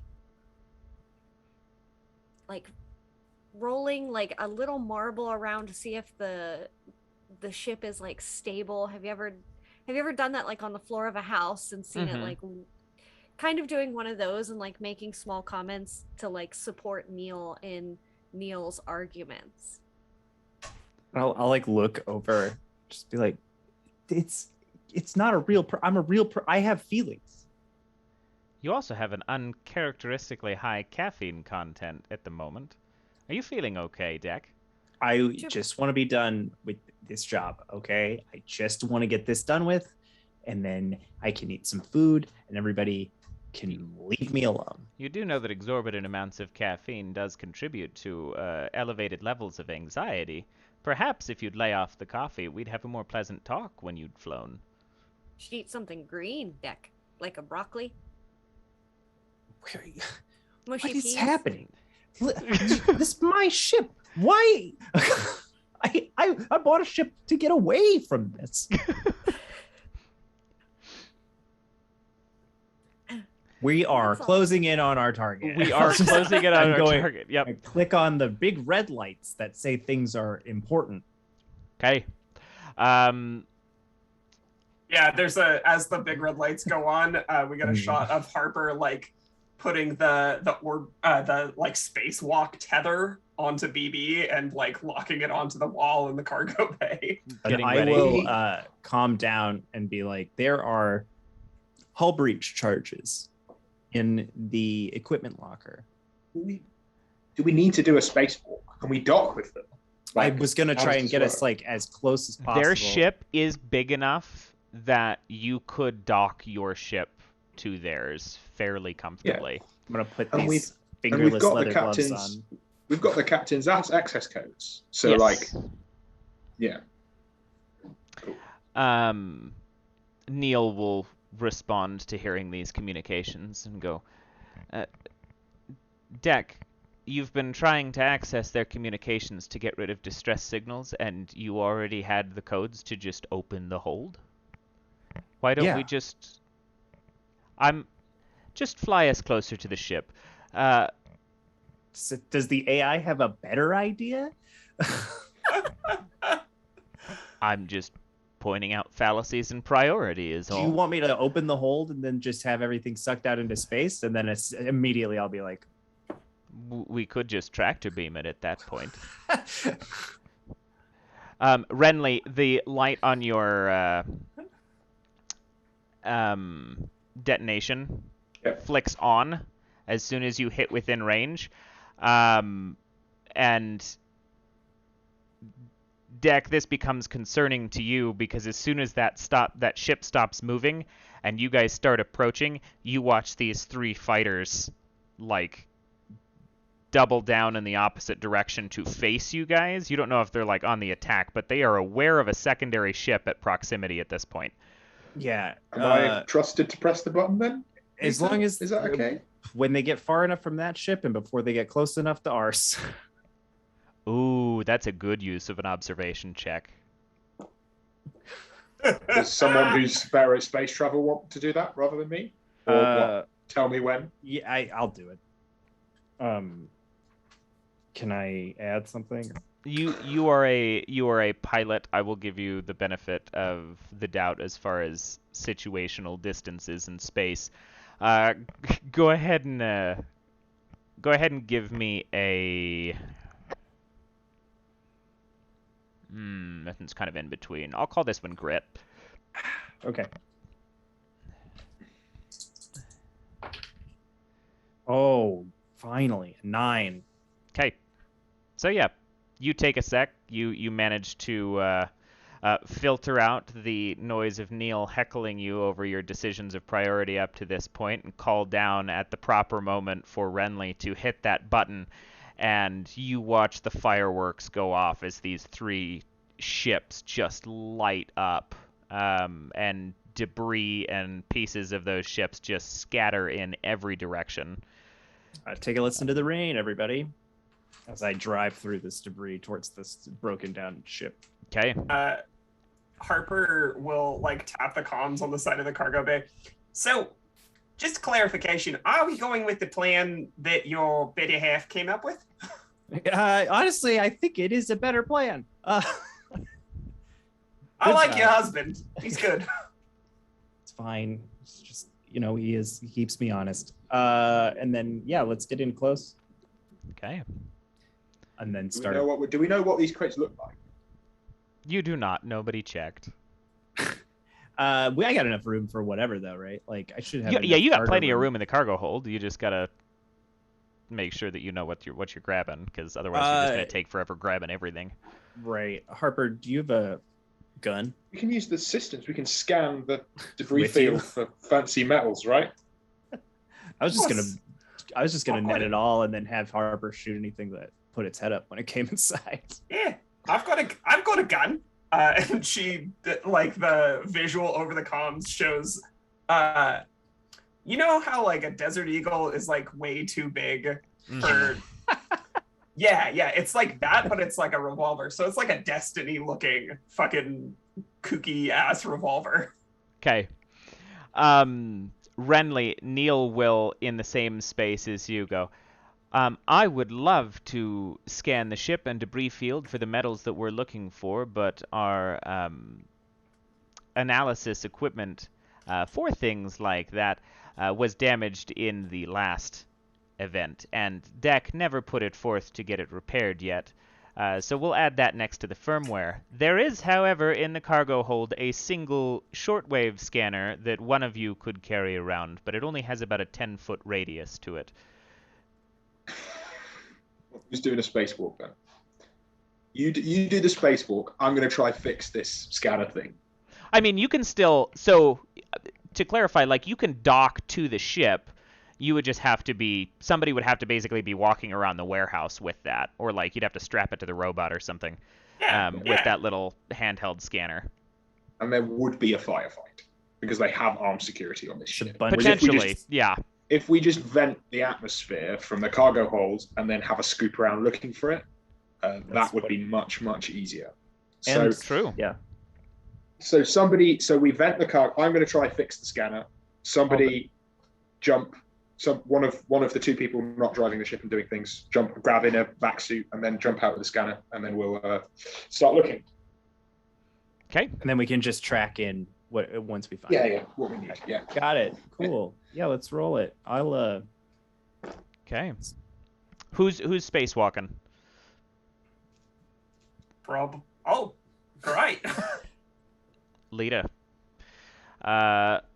Let's get a grit here. Grit check. Renly. I'll leave it up to you, Grit or Savvy here. I could see arguments for both being the mechanic on board. I have a +1 to my grit, so that's 1 extra die. +1's just an additional 1 Just an to the additional number. 1. Yeah. Oh, okay, that's good. Because it's a 5 and a 2 +1. Very nice.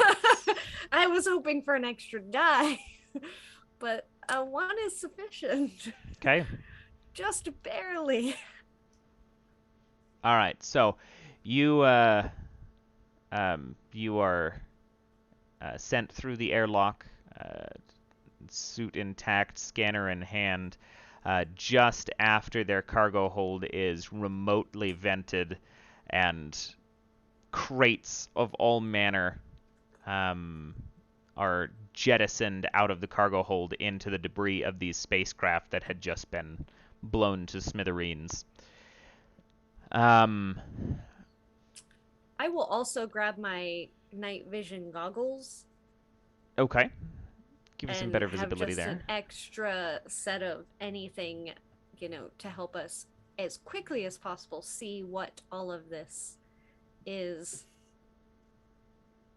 Okay. And for So extra, just mark the container somehow so that our broken down BB-8 guy BB.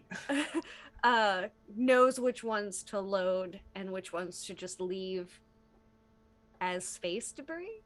Okay. Sounds good. Renly, what'd you roll?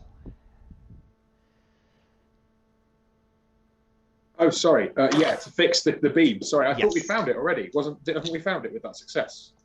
Or She is looking. The success Okay. is considered at this point. okay, cool. I will try. So, what am I rolling to fix this broken piece of machinery? Your The choice, scanner. grit or savvy. I will take savvy, please. I'm a smart lad. Okay. Cool.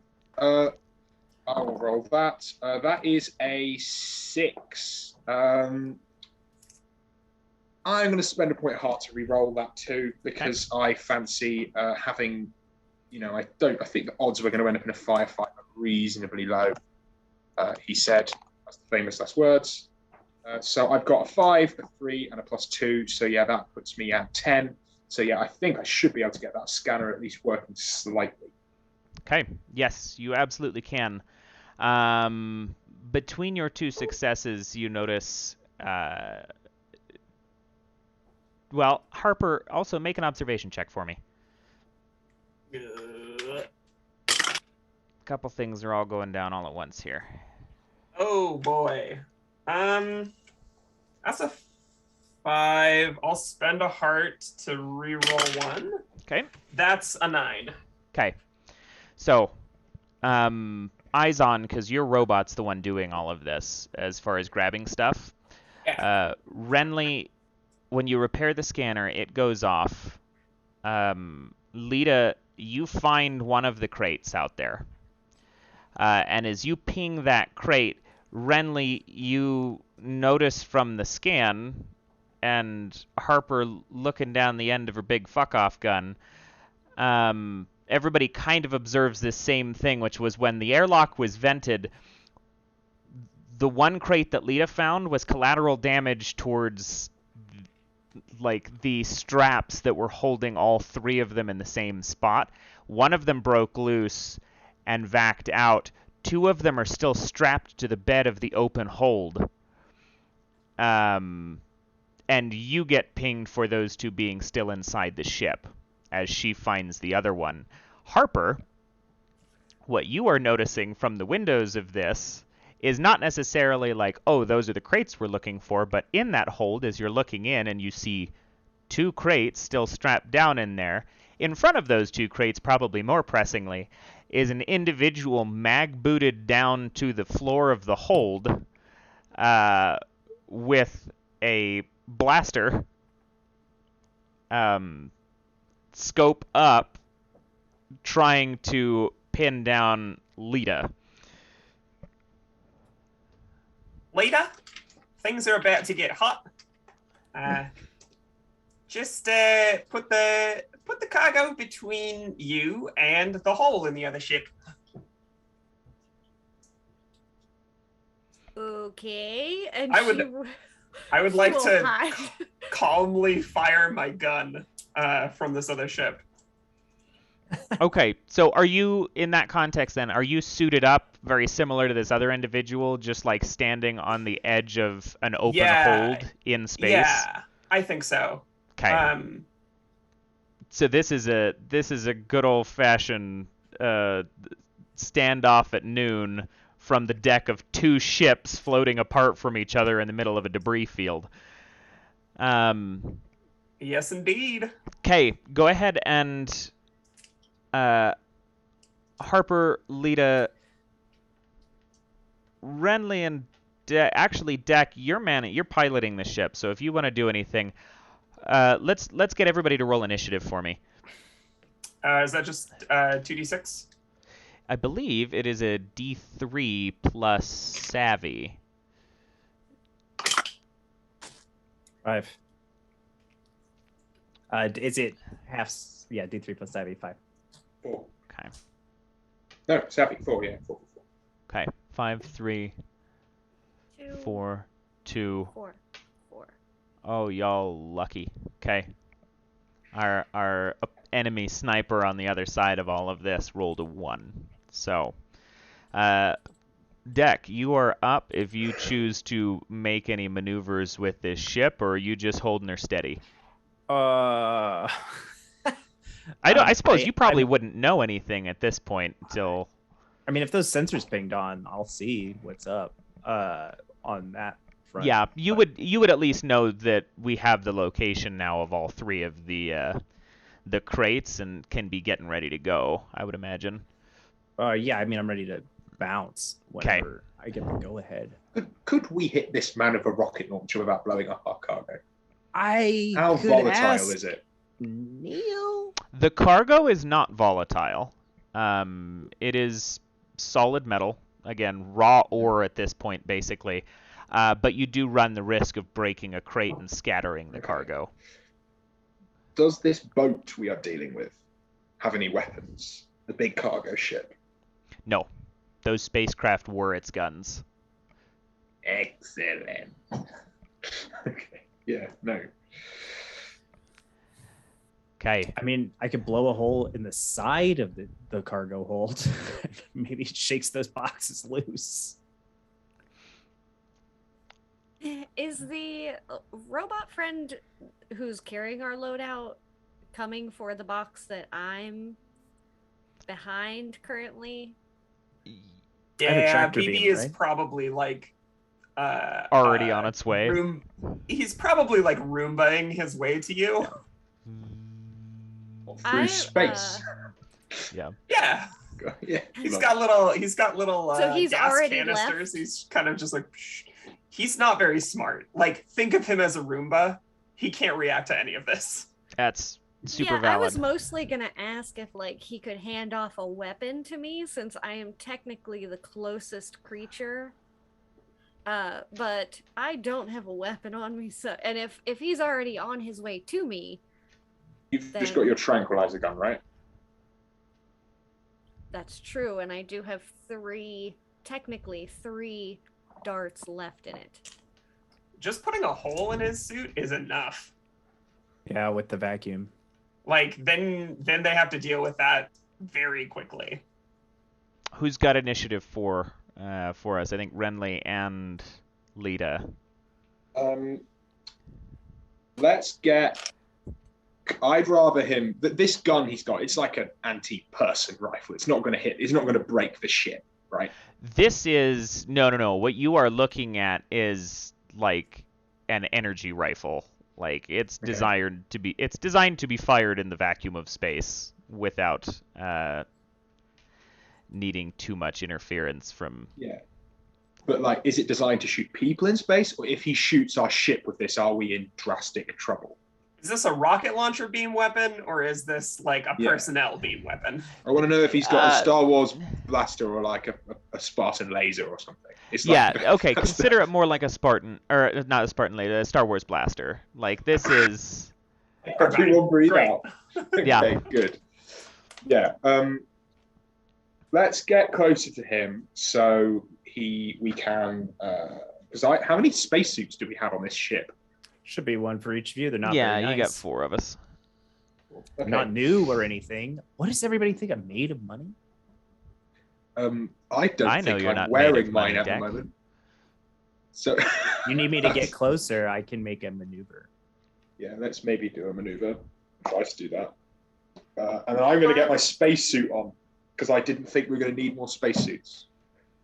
I think Okay. that's my while turn. that is happening, Lita is going to attempt to shoot him Take with a a shot. tranquilizer gun. Okay, so you are Oy going vey. to be rolling. Let's see. You're going to be rolling against the odds for this. Trank gun in space. There's not a lot of velocity, and at the range that you're at, it's not going to be ideal. However, so you're going to be rolling 4d6, and then drop the lowest.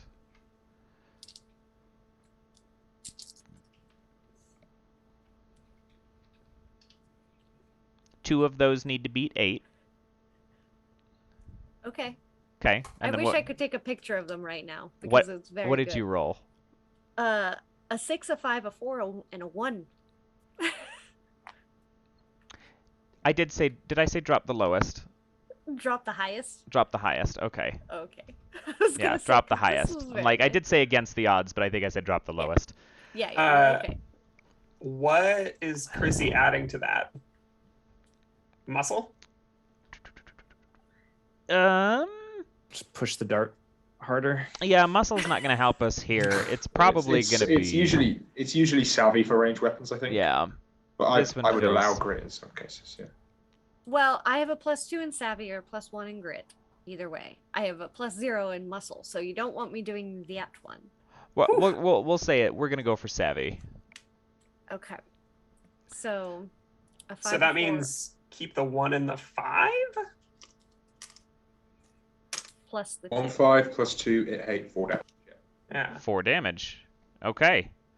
So you guys are watching on. Let me find the stat block here just to make sure that this is what I'm thinking it's going to be. Where did you go, my friend?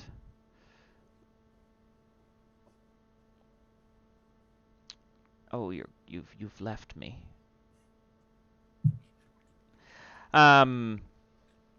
So you take a shot, and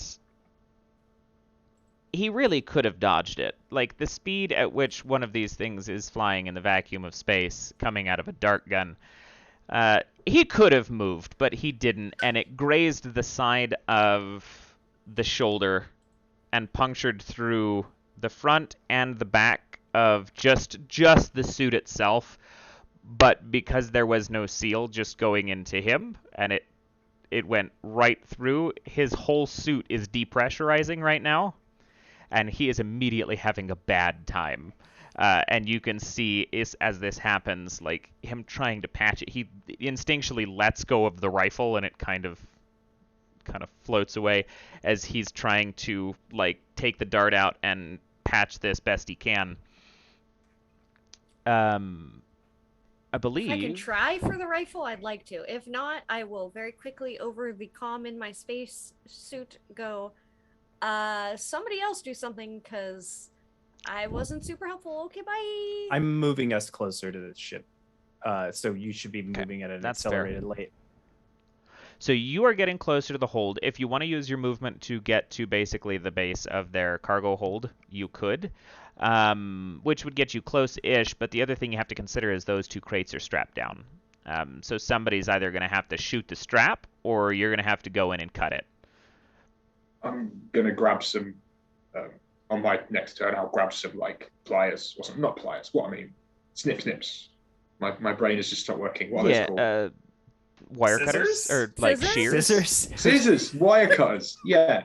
But, like, I imagine there's, like, an engineering version of a pair of scissors that's for, Like Like, wire shear? cutters. Yeah, I'm going to like bring a some wire cutters or something. clipper. Grab my spreadsheet, spacesuit. He's got a clipboard and some wire cutters. He's ready to go. Yeah. Head out for these boxes. Have we done? Sorry, the guy who was shot, is he out of action, or is he still going? Right now, he's not able to really make combat. He's still present. He's still alive, Yeah. but he's just in a panic. Trying to fix his air mattress. Yeah. Harper, you were up. So, gang, do you want me to shoot the man, or do you want me to shoot the strap? Seems like Do the the man man. is I'll out. get the straps. Shoot the man? Shoot the man. Okay. So because I saw him before we went into initiative, can I get my marksman talent on this? Yeah, basically I roll at advantage. I specifically asked you for an observation check. I'll give it to you. Okay, cool. Plop. Oh, them's some good dice. Doesn't matter what stat I'm using because I rolled a 6, a 5, and a 4. So that's a 5 and a 4 and a 6, and this gun is deadly, so that's 7 damage. Damn, son. Okay.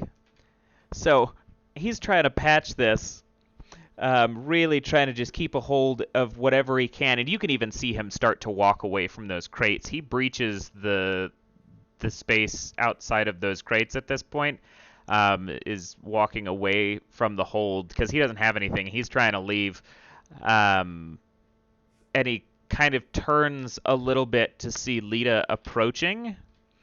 And there's a second of consideration in what they're doing, and whatever your gun is shooting, and it's bad, goes straight through the helmet, center mass, and just shatters the visor and most of this dude's face, as he is now a lifeless, like one of those. Wacky, wavy arm inflatable. Yeah, because he's got mag boots on. He's not floating away, but the rest of him is low grav right now. So he's just kind of waving on the cargo hold, dead. That brings us up to Deck, Renly, Lita. I think we're out of combat functionally. We'll just proceed as narration follows now. Neil, have they shot off a distress signal? I know we can't stop it, but can I hear it? That's a good question. Let me see. He never says anything that nice to me.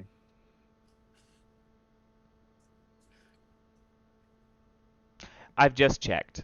There was no distress signal from the cargo freighter.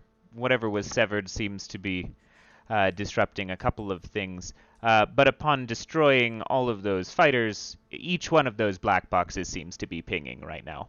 There it is. We need to move because we're going to have a whole bunch of problems really soon. So that's me. I'm going to keep moving us slowly and carefully towards that cargo bay to make it easier to move these things over. But like, we got to go. Yeah, okay, I'm going to go and grab the crates. I'm going to clip the supports up, and obviously they don't weigh anything because we're in space. So I'm just going to shove them well, I'm going to shove the first one and then drag the second one towards the cargo hold and try get them in as quick as possible. Okay. Do you want to kind of check for that? Yes. In fact, Lita and Renly, I both want a grit check for being out in space. This is something that requires patience under pressure right now. Getting these things back into the ship. This is something that Harper would help with, if at all possible. Yeah, if you're getting out into there, go ahead and make the same. I'm kind of arbitrating all of these results collectively here. Lita rolled 2 and a 1, but she's gonna burn some heart. How much heart do you have left? 4? Not a lot. Harper rolled a 12. Okay, very good. So we got a 12. What'd Renly get? You wanted a grit check? Yes. 10. Very good. Okay. Let's see. Narratively here. So Harper, you managed to grab one of these crates because you're oncoming as Renly is sending them outgoing from the other hold, helping your robot kind of maneuver them and get them turned around. Renly, you're doing just fine, kind of aiding in this process. Lita, you were doing good, but the explosions of these ships, matter is staying in motion until it is hindered by something, and as your awareness escapes you for just a moment trying to maneuver around these crates and be as helpful as you can, a piece of the debris of one of these spacecraft rolls through just behind you and clips over the back of the suit, the shoulder of your suit. And you are also beginning to depressurize at this point. She will very quickly over the comm say, "Mayday, mayday," and quickly attempt to get back to the ship. Are you tethered? I don't know. I assume if you're spacewalking, you should be tethered all yet. So yes. I can probably just reel you in. I will. Help me. Yeah, I'll have the fishing rod go zip, Start pulling her in. Okay. Neil, if you could pull our friend in, please. Thank you. Yes, no, I can do that. I always like Much Lita better than much you anyway. obliged. That's okay. Well, I'm kidding. Don't be I don't so remember harsh on buying. yourself. I don't remember paying for a sense of humor DLC. You didn't, because you haven't updated your firmware. As like the tether is reeling you back in, Lita. The only thing worse than current like iOS updates is iOS updates that bully you into purchasing things, which is you clearly not paid for the "don't give me marketing" package that inevitably exists in this capitalist hellscape. Watch this 30-second ad.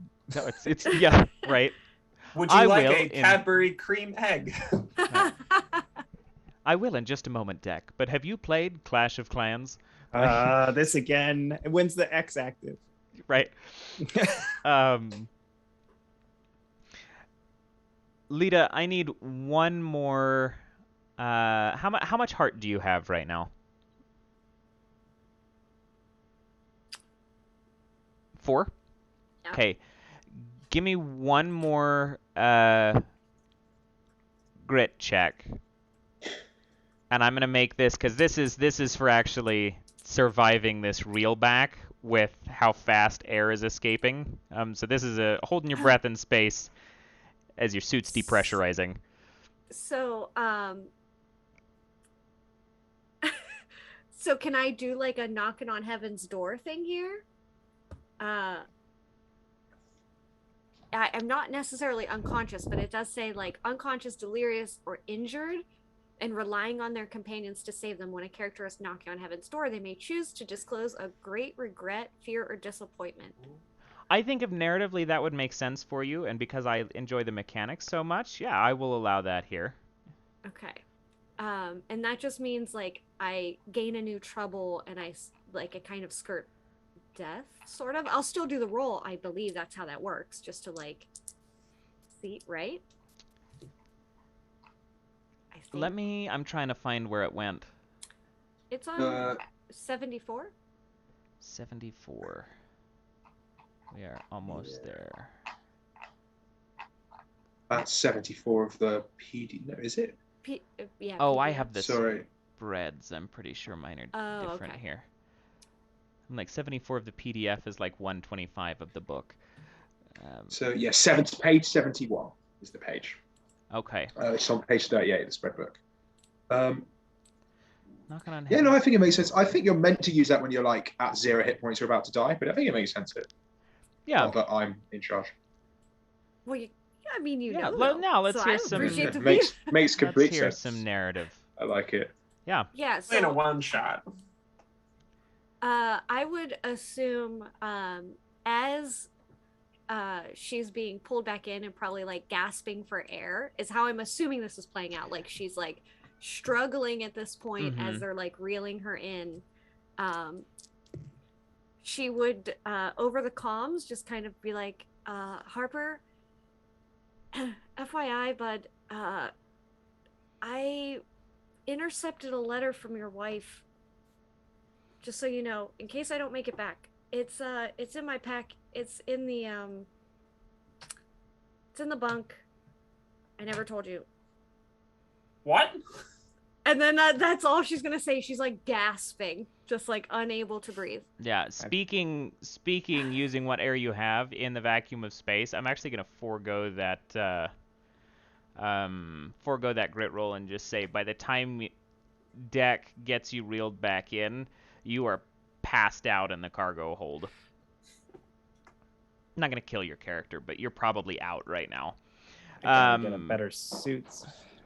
Renly, Harper, you two and the robots managed to get these crates back in, and for the sake of time and narrative here, you guys just cook it as soon as you can. Deck's been keeping the FTL engine hot, and you guys cruise out of the sector as quickly as possible. Hoping that none of the repercussions of any of that come back to bite you later. Is there anything else on the way out of this situation, knowing what that is, Harper, and we'll say after a bit, Lita comes to. I don't know if you've grabbed that letter in that time, but I do want to know if you guys want to resolve that. Lita will technically be out for 2d6 hours, and I rolled 12. So she's going to be asleep for a while. So Harper could do whatever she wanted in that 12 hours to prepare, and then we could. Yeah. Zach should take. If you had your hand up a second Yeah, ago, I you was should just take No, gonna over. yeah. I have definitely thrown up in my spacesuit at least once. Spending it. So hate, gross. I hate zero G. It's awful. I imagine that my spacesuit is like next to everyone else's on a different rack or something. Anyway, whatever. We'll you take have- it into the cargo hold and Do you hose already it out. have a trouble related to? Yeah, no. the whole It's well, I'm spacesuit yellow problem? bellied because I'm a big coward, Ah, which is why I was making sure my stomach was lined appropriately for firefights. yeah. So you being out in space with a dead guy flapping in the wind, trying to cut crates out of an enemy hold is probably not the best. I like the idea that later we see a cutback of you, like there's still a pile of dishes, but there's also like your spacesuit helmet, Just and you've got like suds in it cleaning it out. That's the outro for the episode, isn't it? That's like the as the Cowboy Bebop credits roll, there's some jazz playing as I'm like doing the washing up of a spacesuit covered in vomit. Yeah, I love it. perfect. Absolutely. Go ahead. So I think Harper, we get the shot of like when Lita wakes up, and I think we see Harper with, I don't know, I guess it's like space fax, right? Typed up communication from ham radio, sitting in our equivalent of a med bay, kind of like hunched over as Lita wakes up. Mm-hmm. Yeah, and if you were to read it, it would kind of just be like essentially like probably a space fax of like, not necessarily like a wanted poster, like a space wanted poster, but like a if you see this person, notified, and then the contact information. And is it me or is it? Yeah.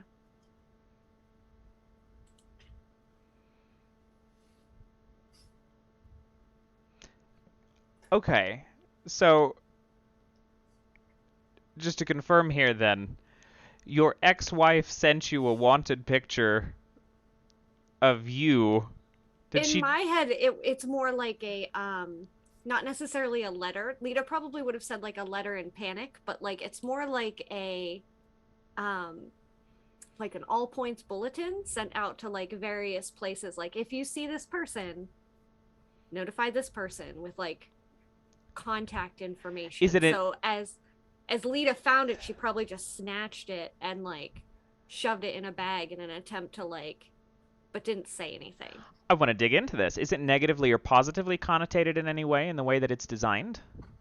No, just very simply stated. Very plain and ambiguous. That feels like there's a second episode eventually. But very, very good. All right, so for the sake of kind of showcasing these mechanics and everything, at the end of this, like if we were talking debts incurred that you guys would actually be paying for, it's really just kind of breakfast and then the maintenance suits and the very convincing corporate badges. But that haul will yield... Oh, and the damaged spacesuit as well. But that haul will yield you 6 credits, 2 per crate. So you did actually manage to offset all of your problems, and maybe he's actually getting his firmware upgrade after all. We're going a version back. Like I can't. I'm not going like whatever, like Mac OS Onyx or whatever. We're going like. This is Windows 10. That's it. That's all you get. Windows 8. Whatever the last Windows full ME. number version was. Oh goodness. But that is Orbital Blues, folks, and that I think that pretty comfortably wraps the heist today. And I appreciate everybody watching. I love Orbital Blues so much. I can't tell you how excited I am for the book because I had to back all of the stuff. I also wanted to get, and oh, it's on Spotify. I should have used it. Chris Bissett, who I talked to in February for Zine Quest, wrote the soundtrack to Yes. Orbital Blues, and it's on Spotify. If you have not heard it yet, you should absolutely go listen to it. It's got some westerny tones, but also some pretty savvy, like Arctic Monkeys kind of tones to it as far as soundtracking, and it's awesome. Yeah, Chris could talk about this a lot more than me, but like obviously the inspirations of the music that inspires Orbital Blues is like really wide. Like I personally really love jazz, so when I run Orbital Blues, it feels really jazzy. Sam, who is the other writer and the main creative on this, is looking more at kind of early rock and roll from the 60s and 70s, and like that's what his Orbital Blues sounds like. And then obviously when we decided to make a cassette soundtrack, which is not something you get to do often when making an RPG, but it just seemed like the thing to do here. Like there was a point last year where everyone was making vinyls, and we were like, why would you make a vinyl when you can make a cassette? Because everyone has a cassette player, don't they? You know, they don't. Strangely, I think I have a vinyl player, but I don't have a cassette player. But no, excited nonetheless. We're just like, what is the most useless thing we could make that would be really cool? And then we gave Chris a bunch of money, and he made an album. Basically, it's a 35-minute EP now, so it's not barely even an EP. So yeah, and Chris's influences were, you know, even more wide-ranging than what we were thinking. We started trying to make like a Space Beach Boys album. That's how we pitched to him originally, but it has ended up more kind of like the Shadows, or what's the other band that's kind of in that, like the Sputniks, kind of like 60s 70s no vocal guitar rock, which those bands are also British people pretending to be Western, as in like American Western, which is what we are as well, because everyone on the creative team is from the north of England basically. So yeah, super weird EP that we put together, but it was an absolute pleasure, and it's going to be in a, you know, cassette. Yeah, with its own adventure in the cassette. Yeah, there's tape, a little adventure that is about the band, because the band exists in universe. We basically, the artist Josh, who you can find on Twitter and Instagram as Tiny Woodsman, he started making all these band posters for fake bands within the universe, like the Deltas and Holly Astro and the Flyboys is the other band that we have. And so we've ended up putting all these bands in the Flyboys are in, they show up in the Start Adventure, just like doing a bunch of drugs on their spaceship, just like drifting in space on their way to a gig. And then what we did is that the actual adventure we put in the cassette is about you being hired by the Deltas to steal their record back from their label, like Taylor Swift style, when she's like, oh, I don't like this contract, I'm going to hire some gangsters to steal the master recordings from the record studio. So yeah, there's a little adventure with the cassette about stealing that album from a corporation. Yeah, it's the whole set of stuff for Orbital Blues is super good. They've got GM screens and hardcover books and the cassette tape, and it is, I cannot tell you if you have not gone and looked it up, anybody who has not, it is dripping with style in one of my favorite ways. Like, it's got the same thing that Morkborg does, in that every single page is its own piece of art and designed to be important visually, is to me how Orbital Blues took its thoughts, but in a very, very different artistic direction, of course. But just the idea that like a book should be interesting to look at, as fun as it is to read, because it's very simple, it's very easy to get through. It's got 100 and something pages, but it's not a hard read, and it's very simple objectively to understand and to make everything work, which is great. And then it's just lots of tables and cool shit that you can do, and you know, it's brilliantly laid out. It does one of my favorite things, which is like it feels kind of like some of the old cyberpunk books It feels pretty diegetic at moments. Actually, the company does this too. It feels like it's in the universe of the game that it's representing. Yes. This is something wholeheartedly that we did for in the graphic design, because about half of the art is like posters or adverts or like things within the universe. And then lots of, when we had some white space on a page, Josh just made a logo for a company that doesn't exist in space somewhere and then slapped it on there. And it was about making it feel like a sort of weathered instruction manual almost that could exist as an object within this universe. And that's why, the graphic designer is a really talented guy. He goes by Lone Archivist, who I've worked with on a couple of projects now. And Orbital Blues is it's a real fancy book, and the art is gorgeous, and the whole team who worked on it have just done a fantastic job. So everything that I've ever seen Lone Archivist does is superb.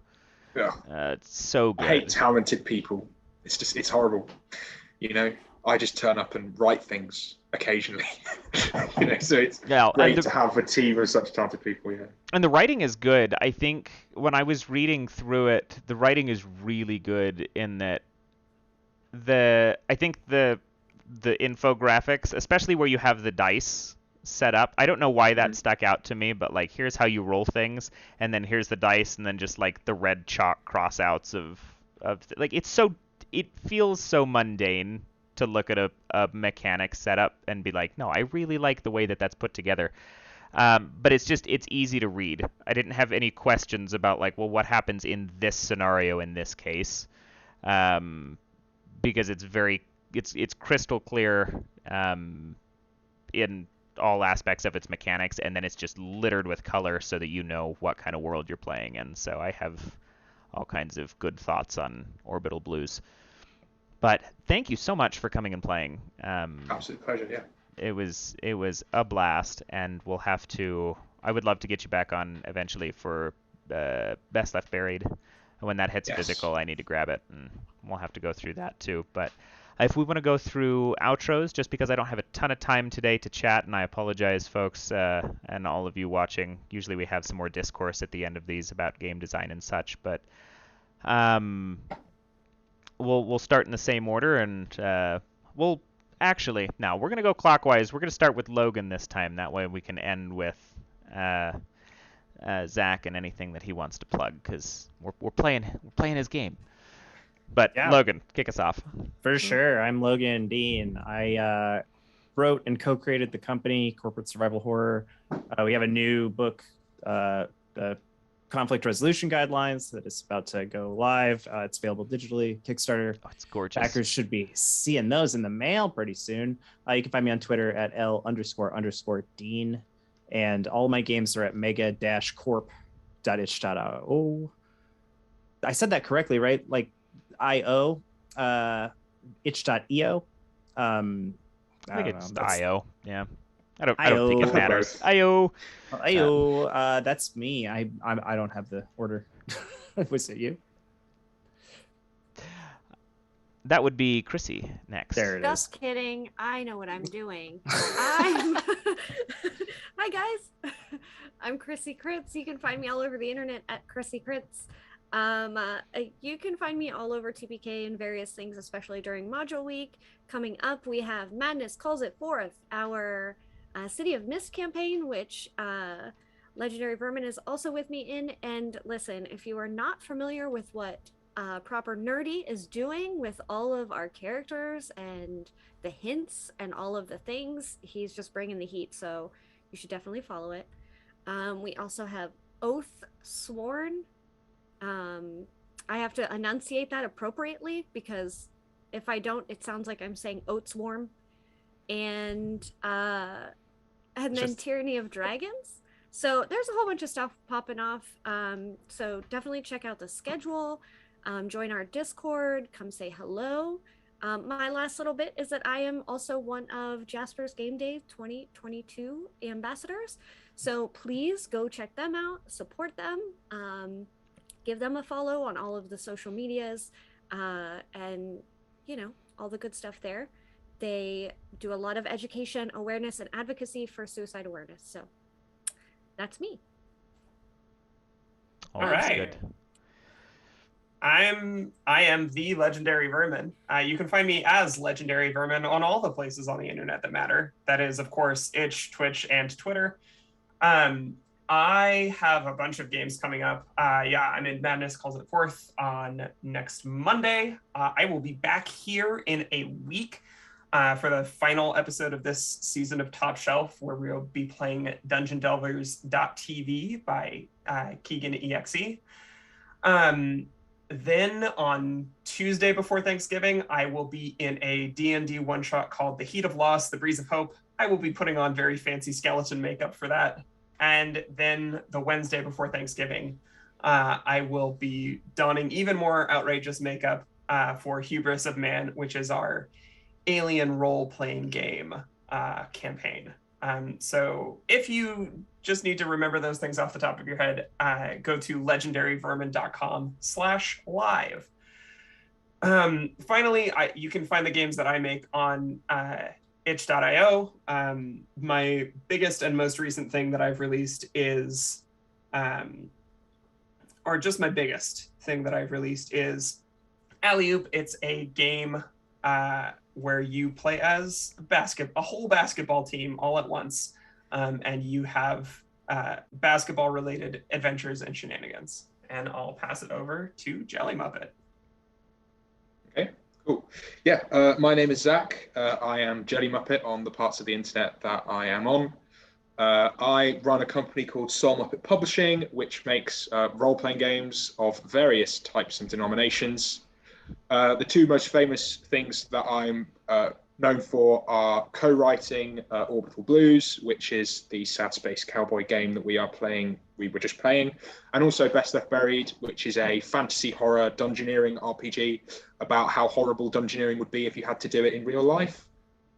Because, oh Christ, dungeons are awful when you start thinking about them for any amount of time. The main thing we've got going for us at the moment is that I've currently got a Kickstarter called LATAM Breakout. There's a lot of institutional obstacles to doing RPGs if you are in any part of the world that is not Europe and America. You can't run Kickstarters. PayPal slam you with enormous fees for receiving currency, withdrawing currency, and currency conversions, and many other ways to get paid are not available to you. So what we're doing is I'm partnering with 5 creators from Latin America, and each of them is making a game that I have lent them some money to create, and then we put it on Kickstarter, and you can get 5 games from 5 creators from the Global South for just £50, which is about $70, I think, if our currency still has any value after Brexit. Basically, all of the freelancers we're working with on that project are from the Global South, either from RPG SEA or RPG LATAM. So that's a really good cause. We are currently 98 or 99% funded. I think if 3 people back us, we will be over the margin, which would be fantastic. But for other things, you can find me on Twitter at Jelly Muppet, and our store is www.soulmuppet-store.co.uk. And that's where you can buy literally hundreds of RPGs that I have either purchased or helped publish or made myself. There are many, many books upon our store with good shipping rates if you live in the UK or in America. Spectacular. And it is a good store. I've been there a couple of times. I think I've ordered a couple of things from there. I one of the ones that I keep bookmarked personally. But before I give my own outro, I do feel it's worth noting Orbital Blues, for all of the mechanics that we put forth, there are mechanics for ship combat. There are also mechanics for soundtracks, which, because of DMCA stuff and not really wanting to put out copywritten music here, I didn't really even address that. But the Spotify, if you got Spotify and you could just play it on the speakers with your buds at home, playing in real life, it's so much fun. The addition of soundtracks in this game is superb. The storytelling and the narratives around death and the mechanics for that are superb. The blues and the troubles and the gambits are all great. We scratch the surface on what this game is at its core, but if you're interested in that, you will be 100 times more interested in all of it as a whole, because we did not get to touch on all the cool things in this game. Were you gonna mention I just something. want to say there is so the core book is not in sale and physical yet because we're still trying to get books to exist, which is a big challenge this year, more than it normally would be. But there's a PDF you can grab for about 10 quid that has the full 200-page game in it, or you can get the 60-page quick start, which has 6 pre-made characters, all the rules you need to play, and then a 30-something page adventure that you can run your pals around in the Sutler system, and it's real good. You got to go get it. Yeah. It's good. It's a blast. But I am J.K. Madigan, your host. You can call me Mads. You can find me at J.K. Madigan on Twitter, in the TPK Discord, as well as a couple of other Discords like Keegan EXE's, where they mostly just heckle me. But it's good. It's a good time. We have fun on Discord. But you can also find me on itch.io/JK Madigan. I wrote adjacent to this a very simple space western train heist for one of Keegan's game jams earlier this year that plays off of functionally Liar's Dice as a mechanic, which is fun. And then I have a couple other games on there that I'm tweaking and working on. And beyond that, keep an eye on Twitter, as well as stay tuned for next Saturday, because we are at the end of the Top Shelf in a week for this season. The season finale of the first year of the Top Shelf concludes on the 20th of November with DungeonDelvers.tv, and I promise you, you do not want to miss it, because Keegan has designed a game specifically for streamers, and the mechanics will tie very much into your interactions in chat and how that functions, and it's going to be nothing but chaos. So hang tight, stick around, thanks for watching, and we will see you in the next episode. Take care, folks.